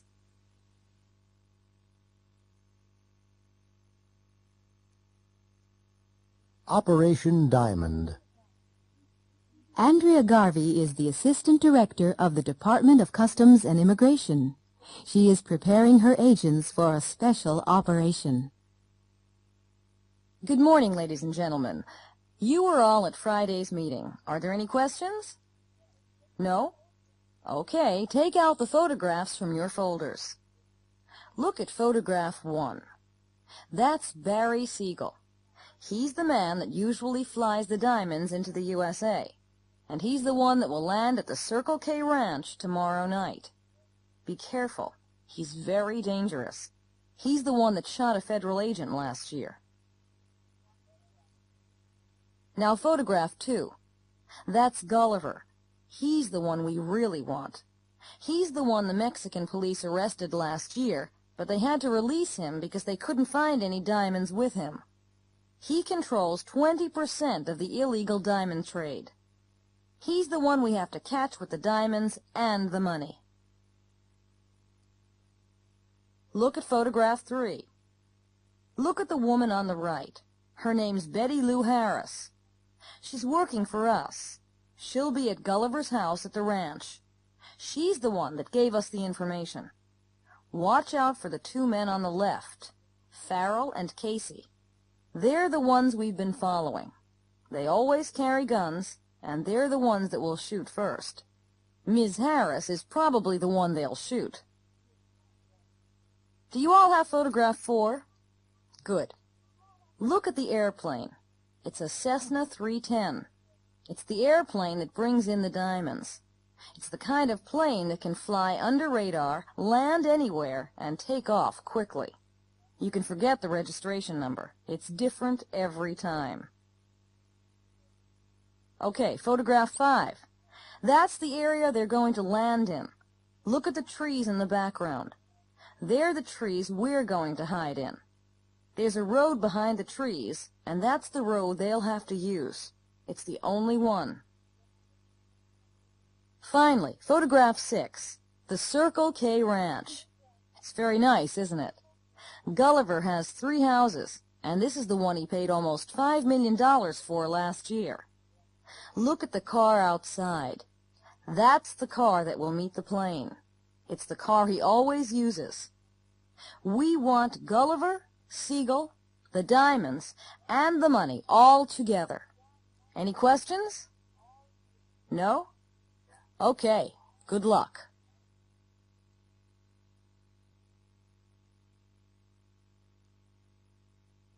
Making reservations.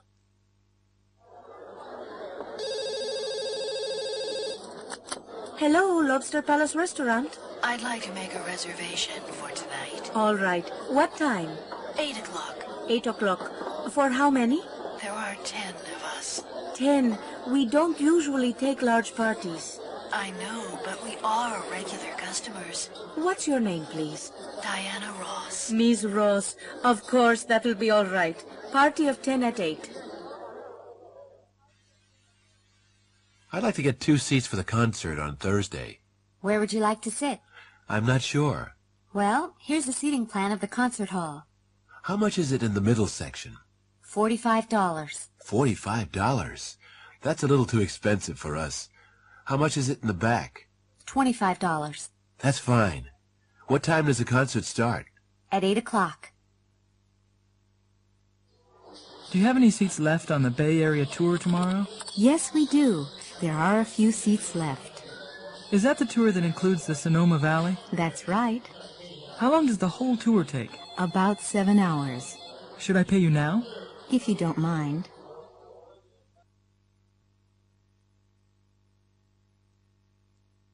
A new job.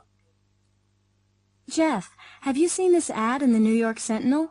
Yes, I saw it, but I'm not interested in finding a new job. I've been here since I left college. I like working here. Really? I've only been here for 3 years, and I'm already tired of doing the same thing every day. I'm afraid of getting really bored. Oh, come on. It's not that bad. You'll do the same thing there every day. Yes, but the salaries are good. I'm not interested in making more money. I have enough now. I can never have enough. Of course, you live at home with your parents. I like living with my parents. What's wrong with that? Nothing. But I like being independent. I like traveling, and I enjoy meeting new people. I'm going to apply for the job. Well, good luck.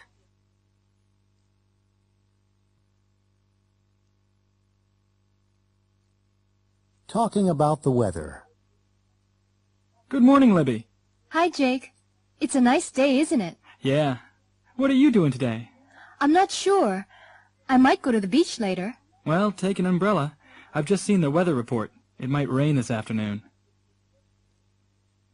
Good afternoon, Mrs. Acuna. Hello, Jake. It isn't very nice today, is it? It was a nice morning. It might stop raining soon. I hope so. Are you playing tennis today? Maybe. It depends on the weather. Good evening, Mr. Pastorius. Good evening, Jake. I think we might have a storm tonight. Oh, really? Yes. The sky's very dark, and I've just heard thunder. Oh, great. I like thunderstorms. I don't. I'm afraid of the lightning. Weather report. Good morning. I'm Wayne Porter, and here is the latest weather report from Channel 15. First, the national picture. The Pacific coast will have strong winds, which might bring rain from northern California through coastal regions of the Pacific Northwest. In the Rockies, there will be heavy snow. It will be cold and dry in the Midwest, with cloudy skies in the afternoon. Over to the Northeast, where there will be clear skies this morning. There might be some rain in the afternoon, but it won't be heavy. You can expect temperatures in the high 30s to low 40s. Finally, here in the Southeast, it will be warm and sunny in the morning, with a 40% chance of rain in the early afternoon. There will be rain in the evening, and there might be thunderstorms at that time. Now we're going over to Joan Zane in our Tampa studio for your local weather news. Good morning. I'm Wayne Porter with your latest weather news from Channel 15. Let's look at the national situation first. The Pacific coast will have clear and sunny skies all day, but it will be quite cold. The Rockies can expect further heavy snowfalls in the north, and it will be extremely cold. The Midwest will have strong winds coming down from Canada, and these winds will bring a lot of rain into the region. There might be snow in the west of the region later.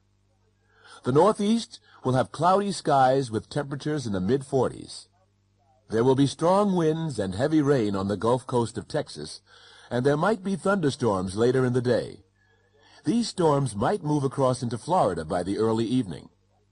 In Florida, it will be a very hot, humid day with cloudy skies, but there won't be any rain in the earlier part of the day. Now let's hear from Joan Zane for more weather news for the Tampa Bay area.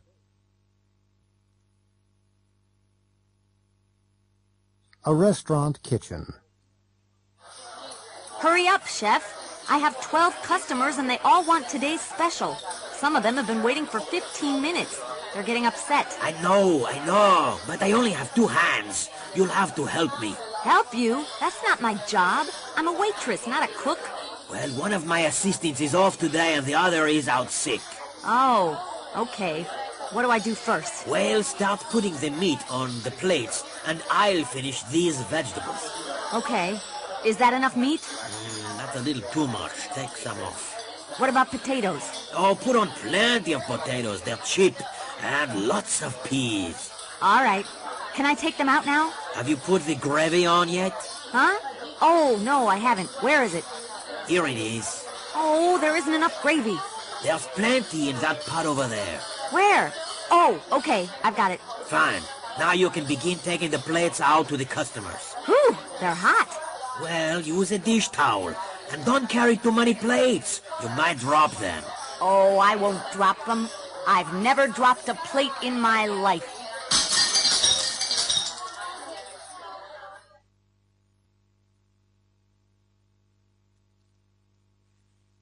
Asking for directions.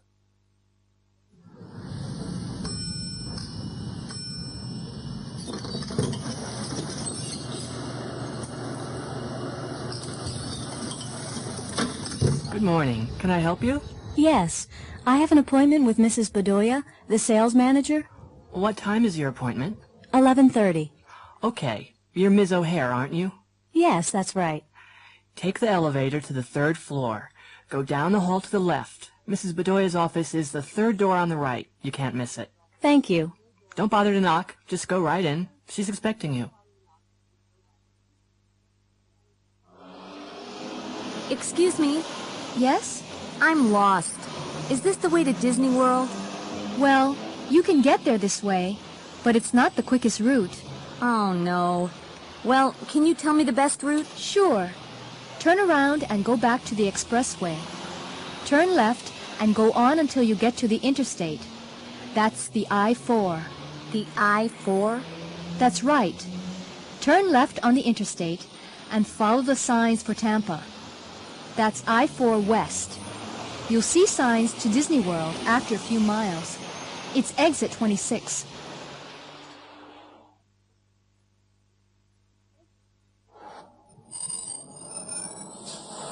Does this bus go to 50th Street? Yes, it does. Step in, please.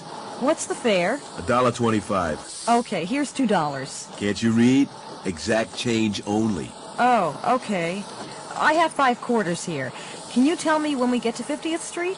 Okay. Thanks a lot.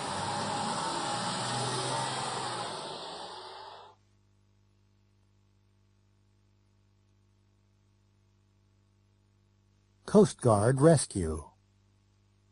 This is the KLLN Radio News Desk. It's 5:15. A Coast Guard helicopter is trying to rescue a man who has fallen down a cliff in Point Reyes, about 15 miles north of San Francisco. The man is lying on a small beach at the foot of the cliff. The helicopter has arrived at the scene, and a paramedic has climbed down a ladder to the beach. He's speaking to a doctor on the helicopter by radio. Hello? Can you hear me, Doctor? Yes, I can hear you clearly. Is he unconscious? No, he's conscious, but he looks pretty bad. Okay, ask him if he can move. Can you move? No, I... Ask him if he's in pain. Are you in pain? Oh, yes, Oh! Ask him where it hurts. Where does it hurt? It's my back. Uh-oh, don't move him. I'm coming down.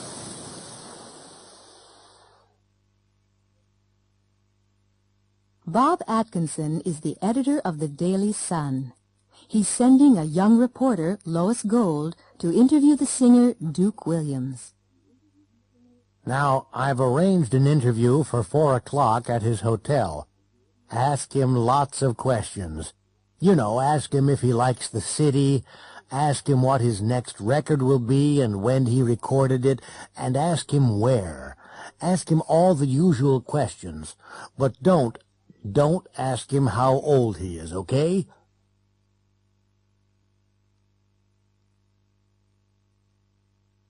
UFO. Dick and Janet were driving along a quiet country road in Ohio. They were on their way to Cincinnati. It was almost midnight.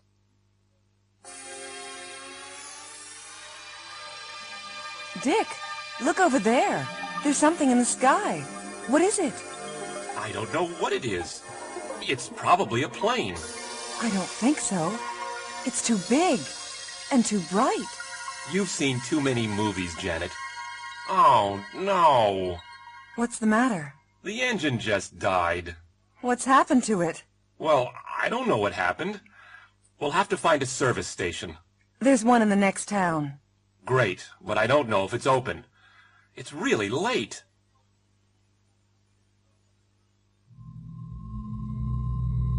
Suddenly, there was a loud noise, and a big, bright silver object flew low over their car.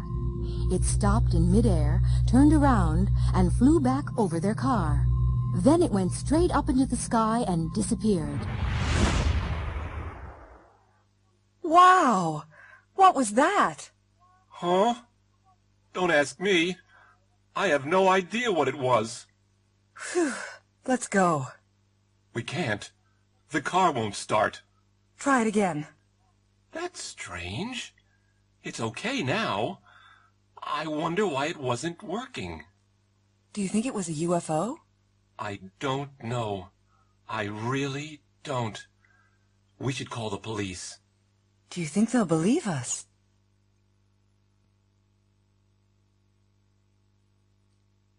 A mugging. One night, Sarah Garcia, an elderly widow, was walking down a dark street in Philadelphia. She was carrying her purse in one hand and a shopping bag in the other.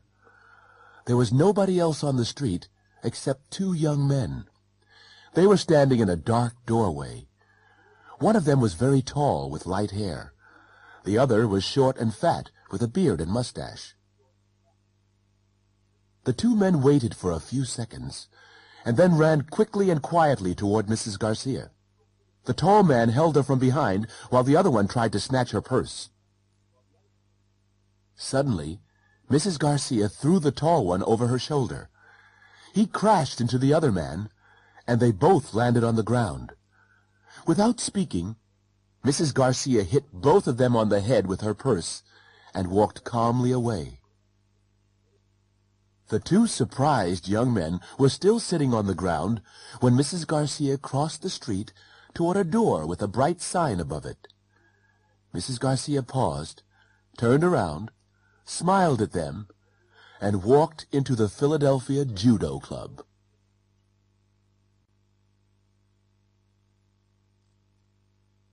Breakfast Blues.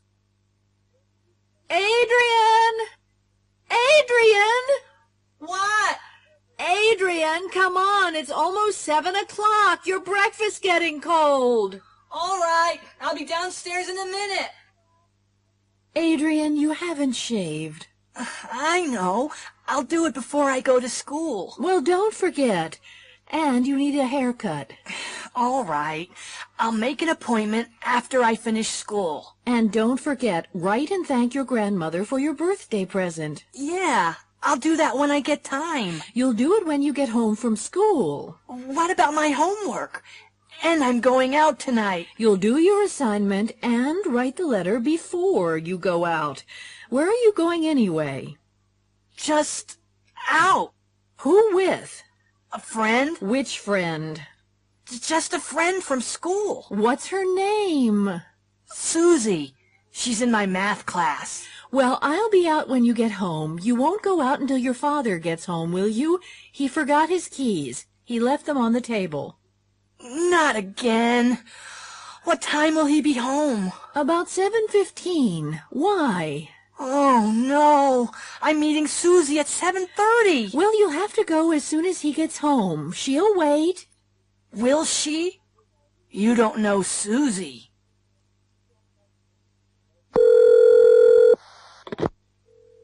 Hello? Hi, Susie. It's me. I'm sorry. Who? It's me, Adrian. Adrian Roth? Oh, hello, Adrian. What's wrong? It's about tonight. I might be late. I'll have to wait until my dad gets home. He forgot his keys. How late? The movie begins at 8 o'clock. Oh, I'll be there before it begins. He'll be home at 7:15. I'll leave as soon as he gets here. What time will you be there? About 10 to 8. Is that okay?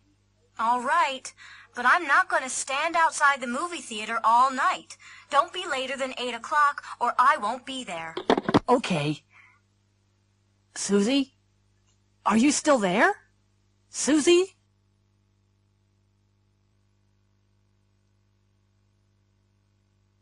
General Hospital.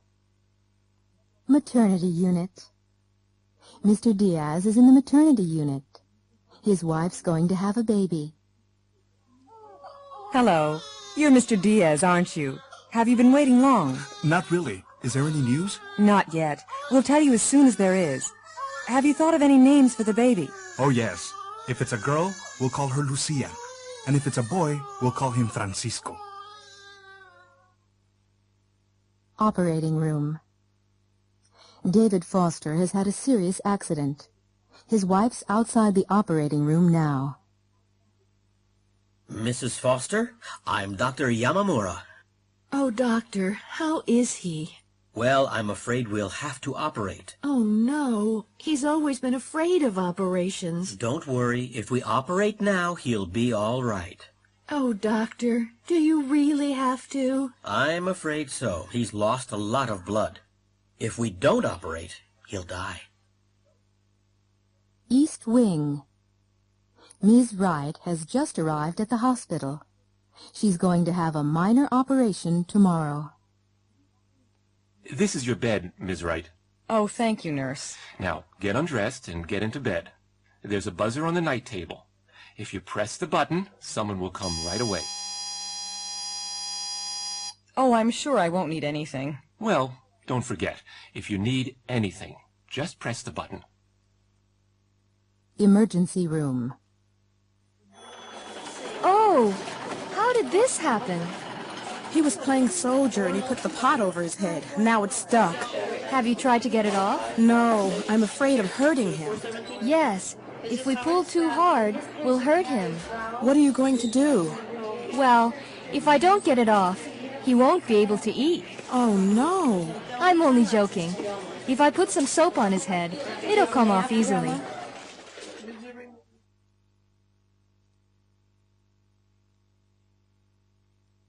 On the road.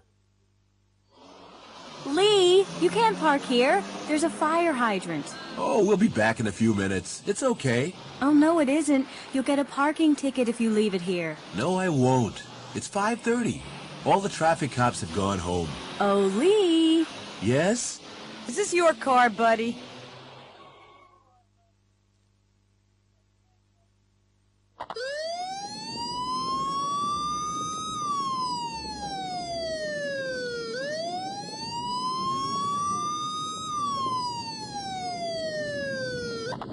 May I see your license? Sure. Oh, I left it at home. In that case, you'll have to come with us to the station. But why? You were speeding, buddy. But I was only doing 35. There's a 30-mile-an-hour speed limit. It's a residential section. Really? I didn't see the sign. We've been following you. So, you were doing 35 too? No, we were doing 60 miles an hour, and we couldn't catch you.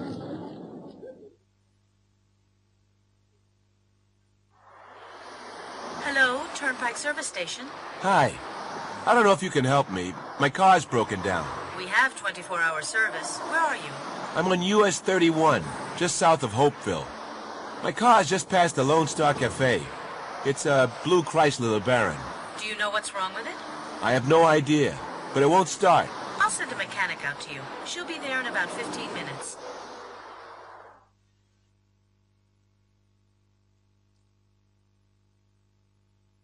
Reservations. Glory Inn, Atlanta. Hi, this is Zoot Lambert, the manager of Titanium. You know, the band. I want... Please hold, Mr. Lambert. I'm putting you through to the reservations manager. But... Mr. Lambert, this is Lauren Perry, the hotel manager. Oh, yeah? Well, I need 5 rooms for Friday night. That's the 15th. I want the best rooms in the hotel. Sorry, I'm afraid I cannot accept your reservation. Now, look, we always stay at the Glory Inn. I know that, sir. Last time you were here, we had a number of complaints from other guests. You mean they don't like long-haired rock musicians? That's not the problem, sir. The band used bad language in the coffee shop and threw 2 TV sets into the pool. Yeah. Well, they'll be more careful this time. I'm afraid that's not all, sir. You haven't paid the account for the last time yet. I'll put a check in the mail. Please do. So, what about our reservation for Friday? I'll answer that very simply, sir. No way!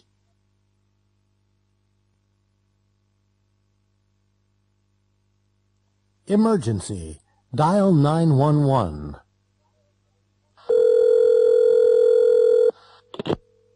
Operator 366. I've just seen 2 cars crash into an armored truck. I think it's a robbery. Where? Just outside the factory gates. What factory? McManus Forge Company on Old Selma Road. The first police car got to the factory 3 minutes later, but it was too late. The robbers had gone. They had knocked out one of the security guards and shot the other. Both guards were lying on the ground near the armored truck. The thieves had taken the payroll for the factory. The police called an ambulance for the guards and questioned 3 people who had seen the robbery.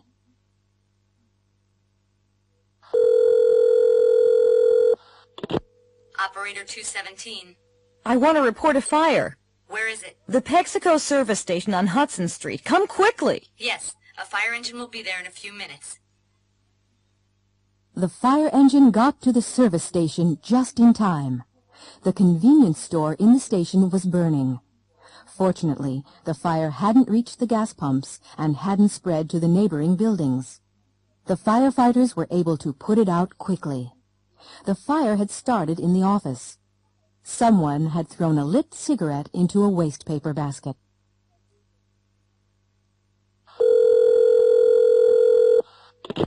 Operator 577. There's a boy in the river. I don't think he can swim. I can see him from my window. In the river? Where? Oh, I'm sorry. Near Key Bridge, the Washington end of the bridge. I'll send a paramedic ambulance right away.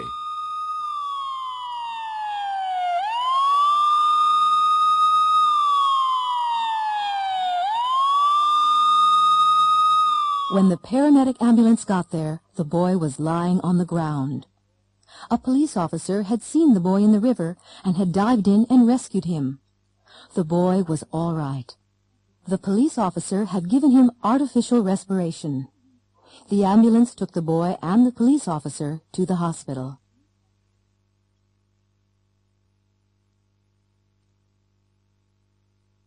Embarrassing experiences. Reader's letters. Oh, no! Have you ever had an embarrassing experience? Who hasn't? Last week, we asked our readers to tell us about their embarrassing experiences. We received hundreds of letters. Here is a selection. A smart teacher. My most embarrassing experience happened when I had just finished college. I had just started teaching at a high school in Denver. One morning, my alarm clock didn't go off. I had forgotten to set it. I woke up at 8 o'clock, and school started at 8:30. Quickly, I washed, shaved, dressed, jumped in my car, and drove to school. When I got there, classes had already started. I didn't go to the office or the teacher's room, but went straight into my first period class. After 2 or 3 minutes, the students started laughing, and I couldn't understand why. Suddenly, I looked down and understood. I had put on one black shoe and one brown shoe. Stanley Morris, Boulder, Colorado. Hand in hand. The most embarrassing experience I've ever had happened 2 years ago. My wife and I had driven into New York to do some shopping. The streets were very crowded, and we were holding hands. Suddenly, my wife saw a dress she liked in a store window and stopped. I started looking at some radios in the next window. After a minute or two, I reached for my wife's hand. There was a loud scream, and a woman slapped my face. I hadn't taken my wife's hand. I had taken the hand of a complete stranger. Gary Hall, Paramus, New Jersey. A parking problem. My husband and I had decided to buy a new house, and I'd made an appointment to see our bank manager. I'd never met him before, and I was a little nervous. I drove into town, and I was lucky enough to find a parking space outside the bank. I just started backing into the space when another car drove into it. I was furious. I opened my window and shouted at the other driver. He ignored me and walked away. It took me 20 minutes to find another space. As soon as I had parked the car, I rushed back to the bank. I was 10 minutes late for my appointment. I went to the manager's office, knocked, and walked in. The manager was sitting behind his desk. He was the man who had taken my parking space. Margaret Larcade, San Antonio, Texas.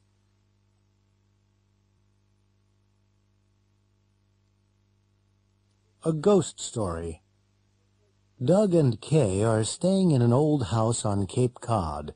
It belongs to Doug's uncle, and they've borrowed it for the weekend.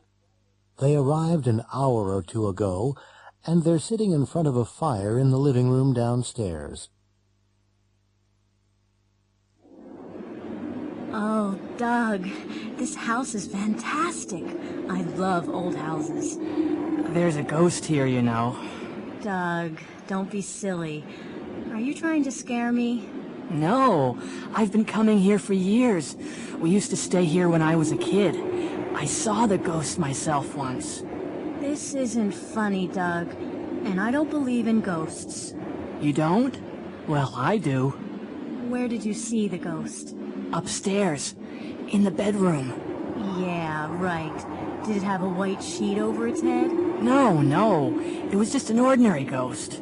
He was wearing clothes from the 1800s. He? Who? The ghost. I'll tell you about it. I'd been out walking all day, and I was really tired, so I went to bed early. Had you been reading a book about ghosts? No. Well, go on. What happened? I'd been in bed for 2 or 3 hours. How did you know that it was a few hours? There's an old grandfather clock in the bedroom. You'll see it when we go upstairs. Anyway, the ghost was standing beside it. What did you do? Nothing. What did he say? Nothing. He just stared at me. How did he get into the room? Hadn't you locked the door? Yes, I had. And the window, too. It was a cold, foggy night like tonight. Was there a fireplace? Yes, but it was too small for a man to get down. Anyway, there'd been a fire. What did you do? I sat up and stared back at him. I was too shocked to move. Well, what happened? I don't know how long we've been staring at each other, when suddenly I shouted, and he disappeared. I don't believe it. I didn't believe it myself at the time, but when I told some people who live around here, they believed me. Some of them had seen the ghost themselves. They could even describe him. If you ask them, they'll tell you. Doug, put some more wood on the fire. I'm going to sleep right here tonight.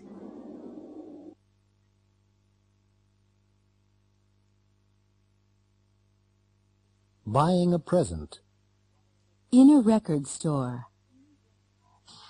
Excuse me, I'm trying to find Rat Run Rat by Please Be Funky. It's their latest single. Oh, right. It's number 9 this week. CD or cassette? CD. It's right here. Thanks. And do you have the new album by Titanium yet? Heavy Metal Murder? Oh, sure, we have that. It's great. You'll love it. Oh, it's not for me.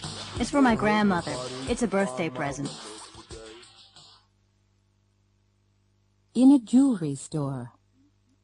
I'm trying to find a Christmas present for my wife. Okay, what kind of thing are you looking for? I'm not sure, really. Maybe you can help me. How about a bracelet? No, I bought her a bracelet for our anniversary. Maybe a ring, then. These rings are made of 22-karat gold. What kind of stone is that? A diamond. And it's less than $5,000. Oh, well, maybe you could show me some earrings then. In a toy store. Do you need any assistance, ma'am? Thank you. Yes, I'm looking for a toy for my nephew. Okay. How old is he? He'll be 9 on Saturday. What about a skateboard? No, I don't want him to hurt himself. How about a drum set? I don't think so. His father will be upset if I buy him one of those. Do you have anything educational? You see, he's a very intelligent boy. I have the perfect thing. A do-it-yourself computer kit.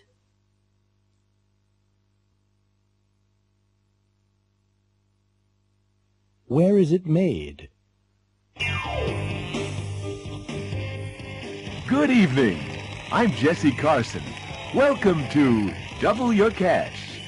Our first contestant tonight is Dawn Sikorsky from Lincoln, Nebraska. How are you doing, Dawn? I'm doing fine, Jesse. What do you do, Dawn? I'm a librarian. And were you born in Lincoln? No, I wasn't. I was born in Omaha. Okay. Now the first question is for $100. Are you ready? Sure. Where are Ferrari cars made? Are they made in Spain? Are they made in France? Or are they made in Italy? That's easy. Italy. Correct. That's great, Dawn. Okay, Dawn. You can take the $100 right now, or you can have another question and double your cash. I'll take another question. Okay. This is for $200. When was Martin Luther King Jr. murdered? Was it in 1963, 1965, or 1968? He was murdered in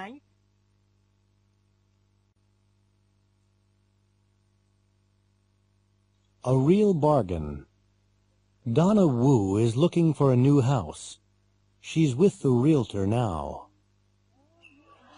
Well, Ms. Wu, this is the house that I told you about. 341 Sun Lake Drive. The owners are away, but I have the keys. When was it built? It was built in 1936. Who built it? I have no idea.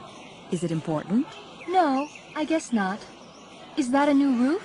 It looks new. It's pretty new. It was put on 2 years ago.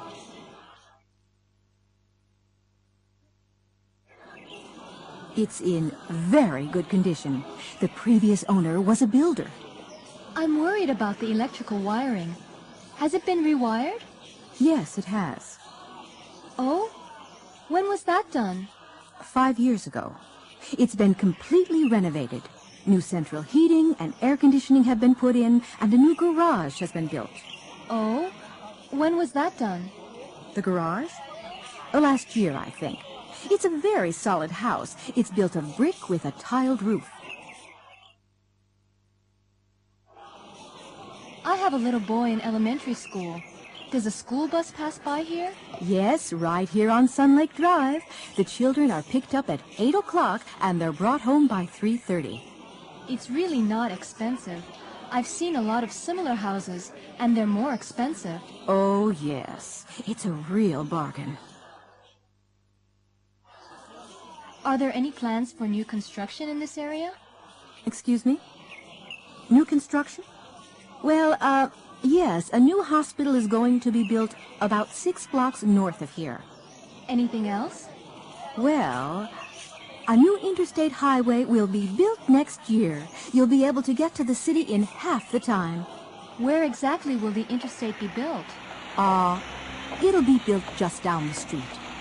Sun Lake Drive has been chosen as the main exit for the city. It'll be interesting. You'll be able to watch the traffic.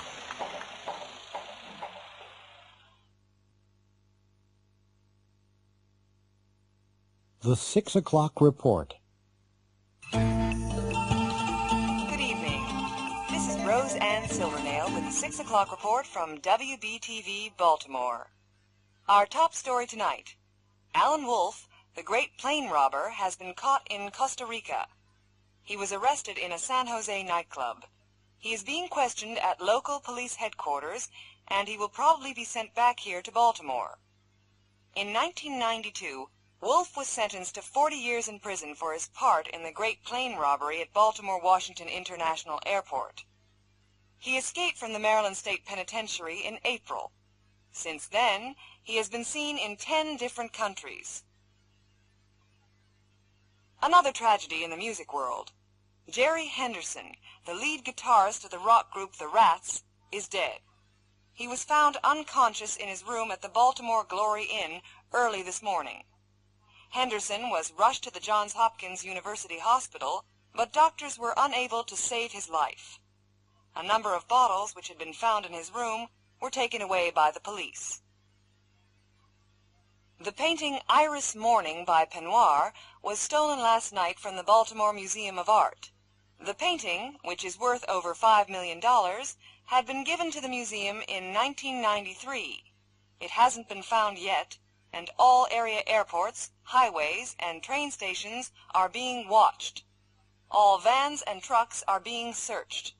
A reward of $50,000 has been offered for information. And finally, Jumbo, the elephant that escaped from the Baltimore Zoo this afternoon, has been caught. Jumbo was chased across Druid Hills Park and was finally captured at a hot dog stand near the park's main gate. Jumbo had not been fed and was trying to take bread rolls from the stand. A tranquilizer gun was used, and Jumbo was loaded onto a truck and was taken back to the zoo. At the zoo, he was examined by the zoo veterinarian. Fortunately, no damage had been done, and Jumbo will be returned to the elephant house tomorrow.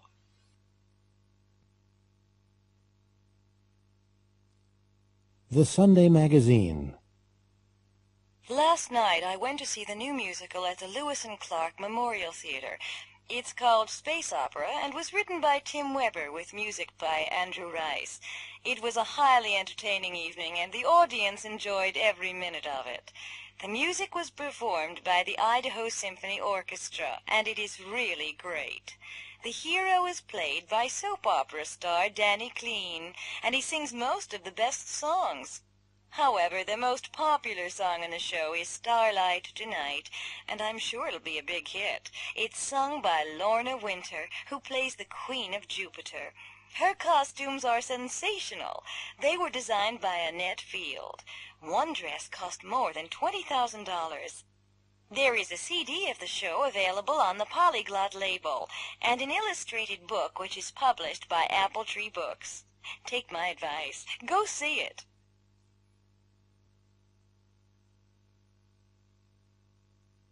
Elvis Presley, Story of a Superstar.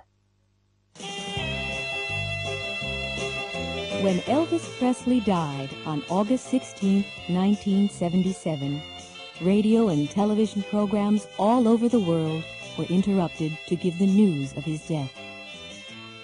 President Carter said, "Elvis Presley changed the face of American popular culture. He was unique and irreplaceable." 80,000 people attended his funeral, and Elvis Presley movies were shown on television, and his records were played on the radio all day. In the year after his death, 100 million Presley albums were sold. Elvis Presley was born on January 8, 1935, in Tupelo, Mississippi. His twin brother died at birth.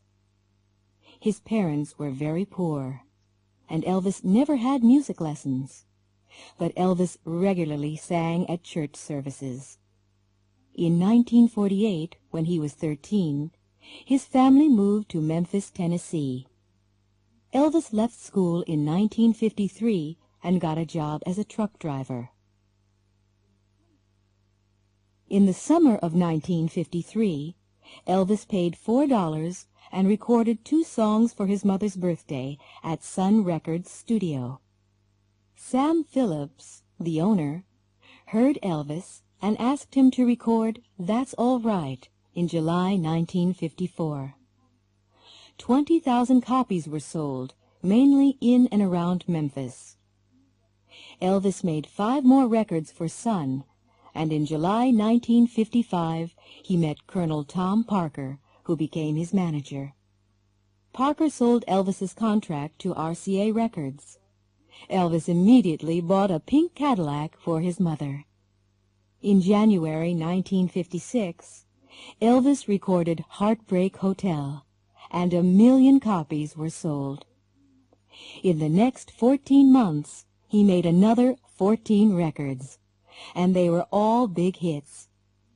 In 1956, he also made his first movie in Hollywood, Love Me Tender.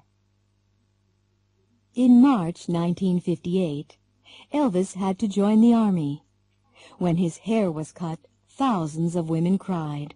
He spent the next 2 years in Germany, where he met Priscilla Ballou, who became his wife 8 years later in 1967.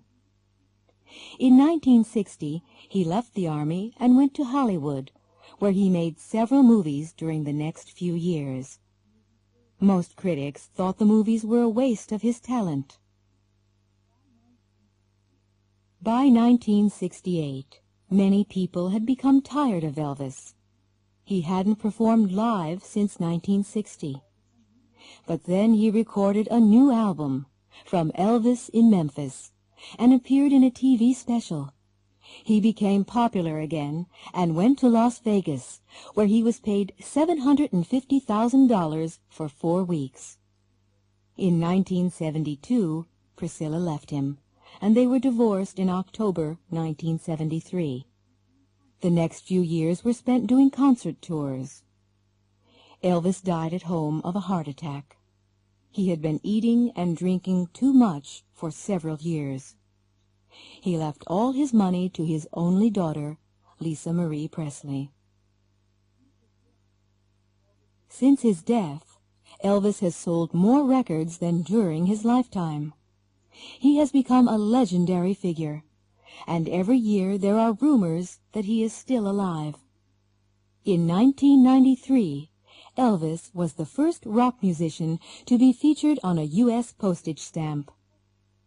People were asked to vote.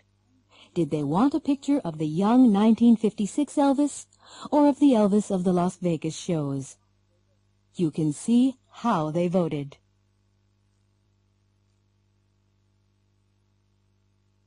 Classifieds. Andy. I have $6,000. I'm going to look at the car. If I like it, I'll buy it. Barbara.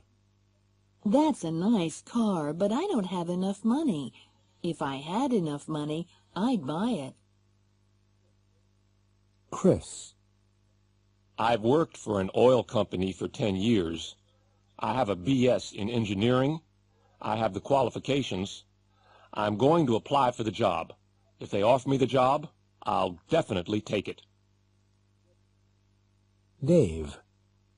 I like that job, but I can't apply for it. I don't have the qualifications. If I had the qualifications, I'd apply for it. Floyd. I'm a mechanic, and I know a lot about cars. I have a current driver's license and enough money.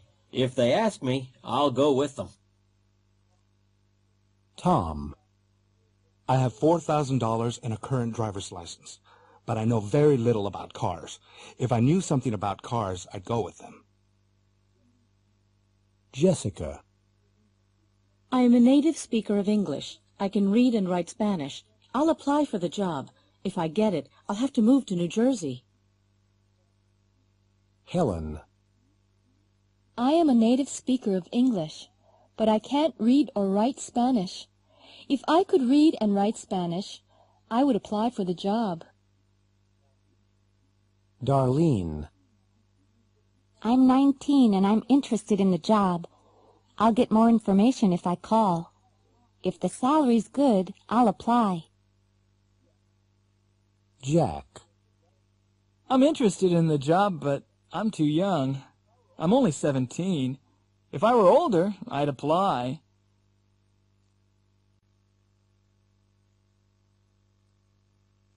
eating out. Are you hungry? Yeah, I didn't have much for breakfast. Do you feel like a hamburger? Okay, I'll have a big Greg, but no fries for me. Anything to drink?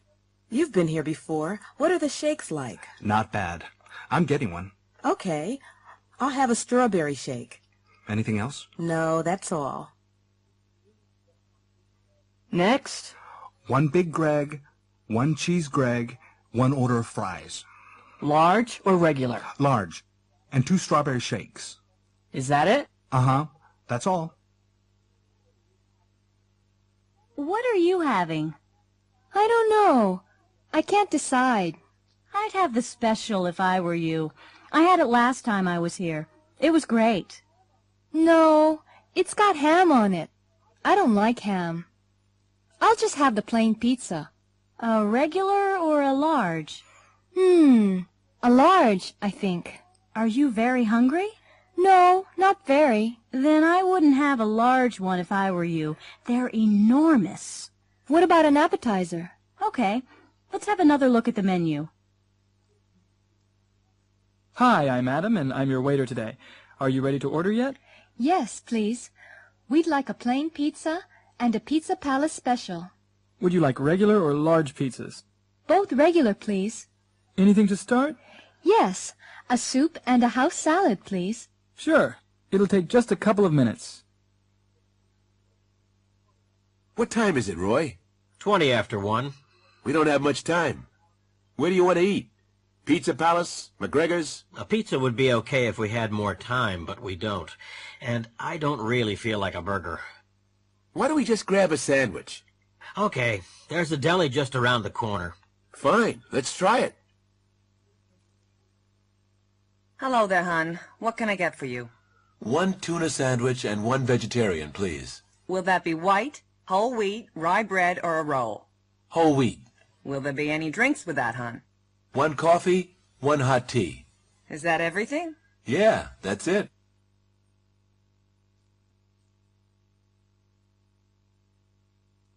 Offshore oil. On tonight's edition of Mississippi Magazine, we'll look at offshore oil in the Gulf of Mexico. Oil was first discovered in the Gulf of Mexico in the 1930s. Since then, more oil has been found off the coasts of Florida, Alabama, Mississippi, Louisiana, and Texas. More money is being brought into the state of Mississippi from offshore drilling leases. We aren't going to become very rich, but we must decide how to spend the revenue from oil. We took our TV cameras into the streets to ask people their opinion. Our question was, if you were the governor of Mississippi, what would you do with the money? Well, of course I'm not the governor, but if I were, I'd spend the money on more hospitals and schools. We need more doctors, nurses, and teachers. We don't have enough good teachers. If salaries were higher, we could keep better teachers. And there aren't enough doctors and nurses either because the medical schools are too small. If they were bigger, we would have more doctors and nurses. Money that is spent now on education and health is an investment for the future. I think the answer is simple. Taxes are too high in this country. I would reduce state taxes. If we reduced taxes, people would have more money. If they had more money, they'd spend more. Industry would have to produce more, so it would need more workers. There would be more jobs, and we would all be richer. I'm very worried about the economy. There aren't enough jobs for everyone, and people with jobs aren't making enough money. If I were governor, I'd help low-income families pay their heating and electric bills. I'd encourage farmers to produce more food more cheaply. I'd bring more industry into the state. If we did that, everybody would benefit, wouldn't they? There's one thing that makes me happy. I'm glad the money stays in Mississippi. The federal government would spend it on more tanks and bombs. There's too much crime and violence nowadays. There aren't enough police officers on the streets. I'd give cities money to increase the size of their police forces, and I'd raise their salaries. If we had more police officers, we'd all feel safer. And I'd increase the benefits for senior citizens.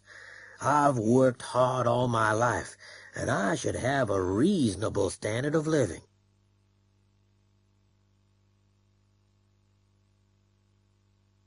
Far Trek.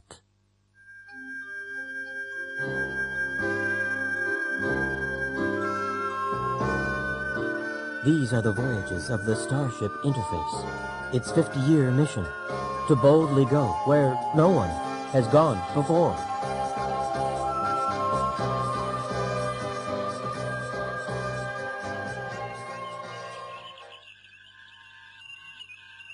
Nothing's happened for years. I'm bored. Captain Kurt, there's a planet on the screen. Look! What's that, Mr. Pseudo? It looks like a Krinklon spaceship. The planet will be destroyed. The Krinklons destroy everything. They must be stopped. What are we going to do, Mr. Schlock? You know Starfleet regulations, Captain. We can observe, but we cannot interfere. Nothing can be done. Pictures from the planet's surface are being received now, Captain. The Krinklons are preparing an attack, Captain. Well, something has to be done. We're going down there. Schlock, Uhulu, come with me. You shouldn't go, Captain. You might be killed.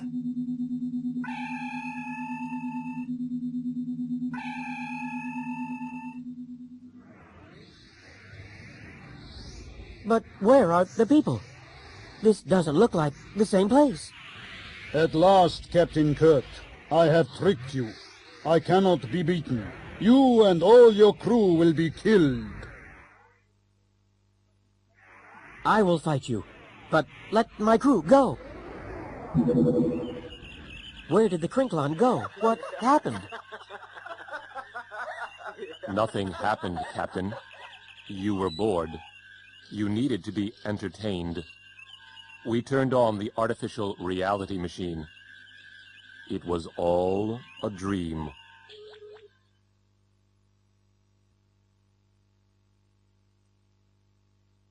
Reports.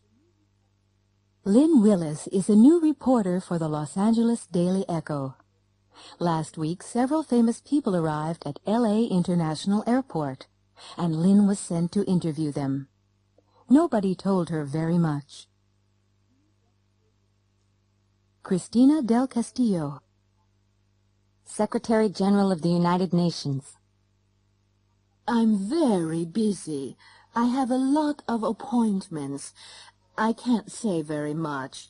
I'm happy to be in Los Angeles. I enjoyed my visit in January. I'll be here for only 12 hours. I'm going to meet the governor. I have no other comments.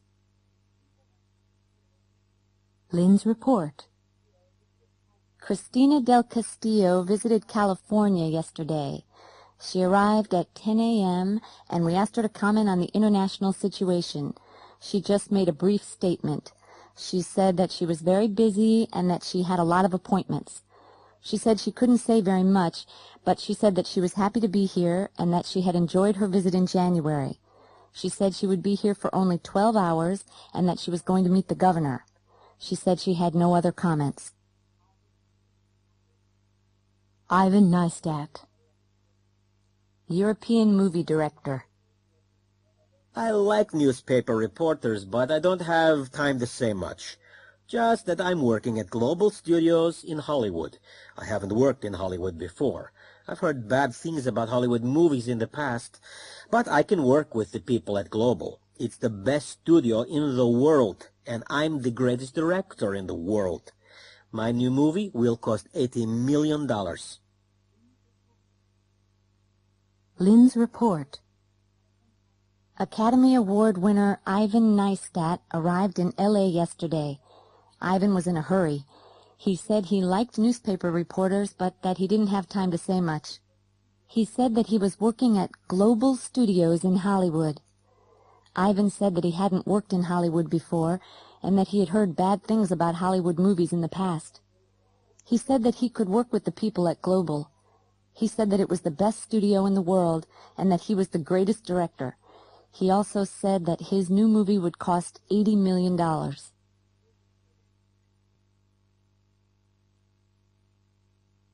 Oral exams. Hey, Martha, have you finished the exam? Yes, I have. Whew. Was it hard? Well, yes, it was pretty hard. Did you pass? I don't know. Miss Nadler didn't tell me. What questions did she ask? First, she asked me what my name was.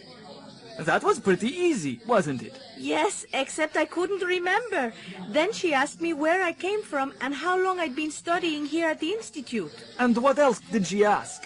She asked when I had begun taking English, and she asked how I would use English in the future. Yes, go on. Then she asked me if I liked the Institute and if I lived with my parents. Anything else? I'm trying to remember, Stefan. Oh, yes, she asked if I spoke any other languages. Is that all? Let's see. Well, she asked me what my hobbies were, and she asked me to tell her about them. Then she gave me a picture and asked me to describe it. Then I was asked to read a passage out loud. What did she say at the end? Oh, yes, she asked me to tell you to go in, right away.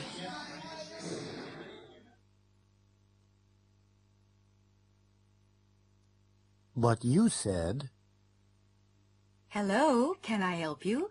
I'm interested in your St. Cuthbert vacation package. Oh, yes, the Caribbean. I can recommend it highly. Can you tell me a little more about it? Of course. It's a terrific package tour. You'll travel on a regularly scheduled flight. You'll be met at the airport and taken to your hotel. The hotel has a swimming pool and a great nightclub. It's a very modern resort. It was built last year. The restaurant is wonderful, and you can walk to the beach in 2 minutes. It sounds great. I'd like to make a reservation. Just a minute, and I'll get the form to fill out. Marion made the reservation and paid a deposit. 2 months later, she was in St. Cuthbert. But she was disappointed. When she got home to Chicago, she went to see the travel agent. Hello again. Did you have a good trip? No, I certainly did not have a good trip. Oh, I'm sorry to hear that. What was wrong? Well, when I got to St. Cuthbert, I had to spend 4 hours at the airport. You said we would be met, but we weren't. You also said we would be taken to the hotel. We weren't, and the taxi cost $50. I see. You had a very bad start. But the hotel was nice, wasn't it? No, it was not. You said it was modern. You were so right. They hadn't finished building it. We couldn't sleep because the construction workers were working all night on our balcony. You said it had a swimming pool, and it did, but it was empty. And the restaurant... They served canned tuna fish every night. Tuna and rice, tuna salad, tuna and spaghetti. Oh, no! You said that the hotel was near the beach. You said we could walk there in 2 minutes. Couldn't you? Sure, but there was one problem. There was an oil refinery between the hotel and the beach, and it took half an hour to walk around it. Oh, no. I'm really sorry. We didn't know. We really can't give you a refund. But we can give you a 10% discount on your next vacation. Next vacation? I'm spending my next vacation right here in Chicago.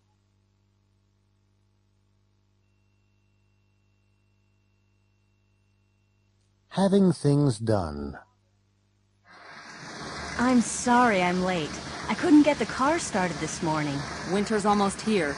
The engine was probably cold. It needs a complete tune-up. But garages are so expensive nowadays. Can't you do it yourself? Who? Me? I don't know anything about cars. Well, if I were you, I'd have it done soon. The garage that I use is very reasonable. And have the radiator filled with antifreeze. They say it's going to be a cold winter.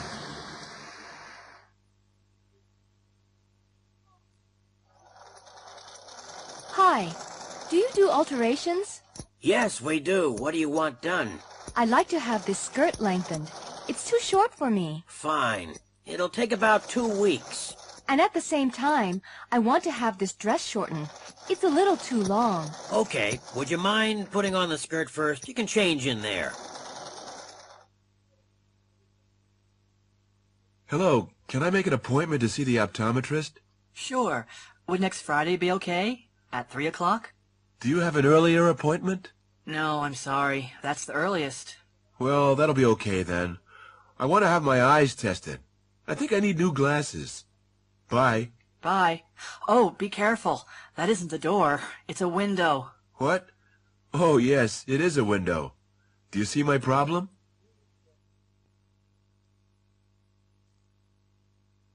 Supermarket shock. Picture 1.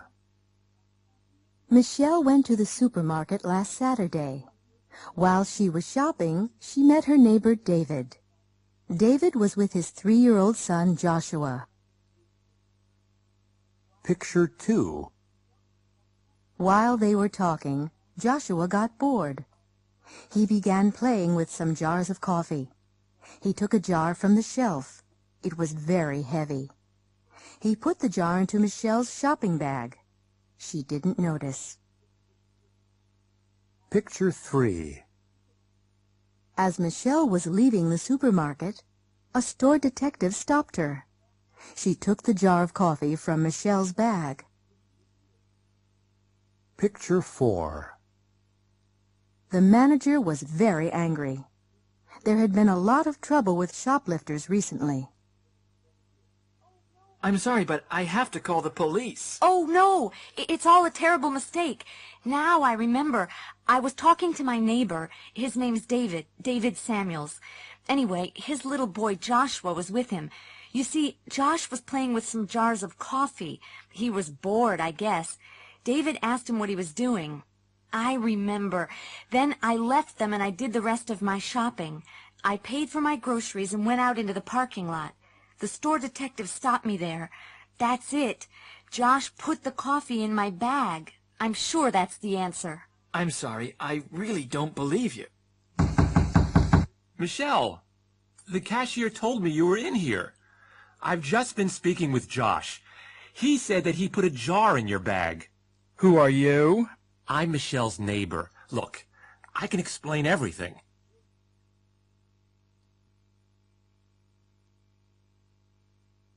The appointment.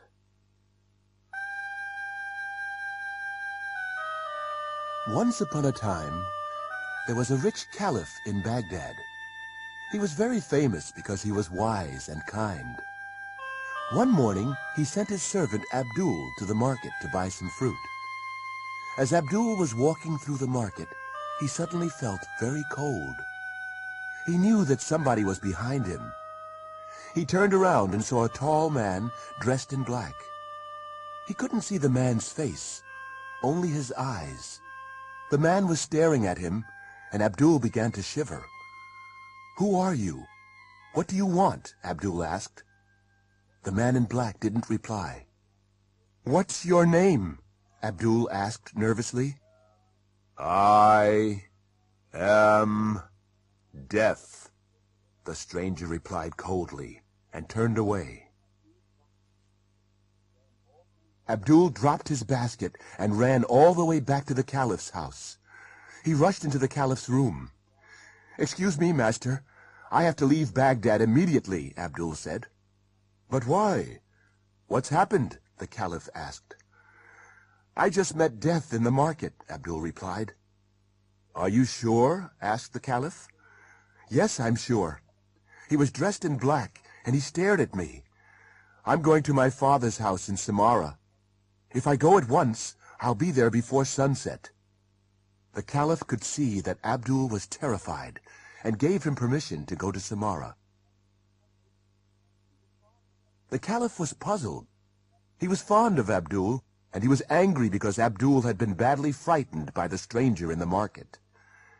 He decided to go to the market and investigate. When he found the man in black, he spoke to him angrily. "Why did you frighten my servant?" "Who is your servant?" the stranger replied. "His name is Abdul," answered the caliph. "I didn't want to frighten him. I was just surprised to see him in Baghdad." "Why were you surprised?" the caliph asked. "I was surprised because I have an appointment with him tonight in Samara."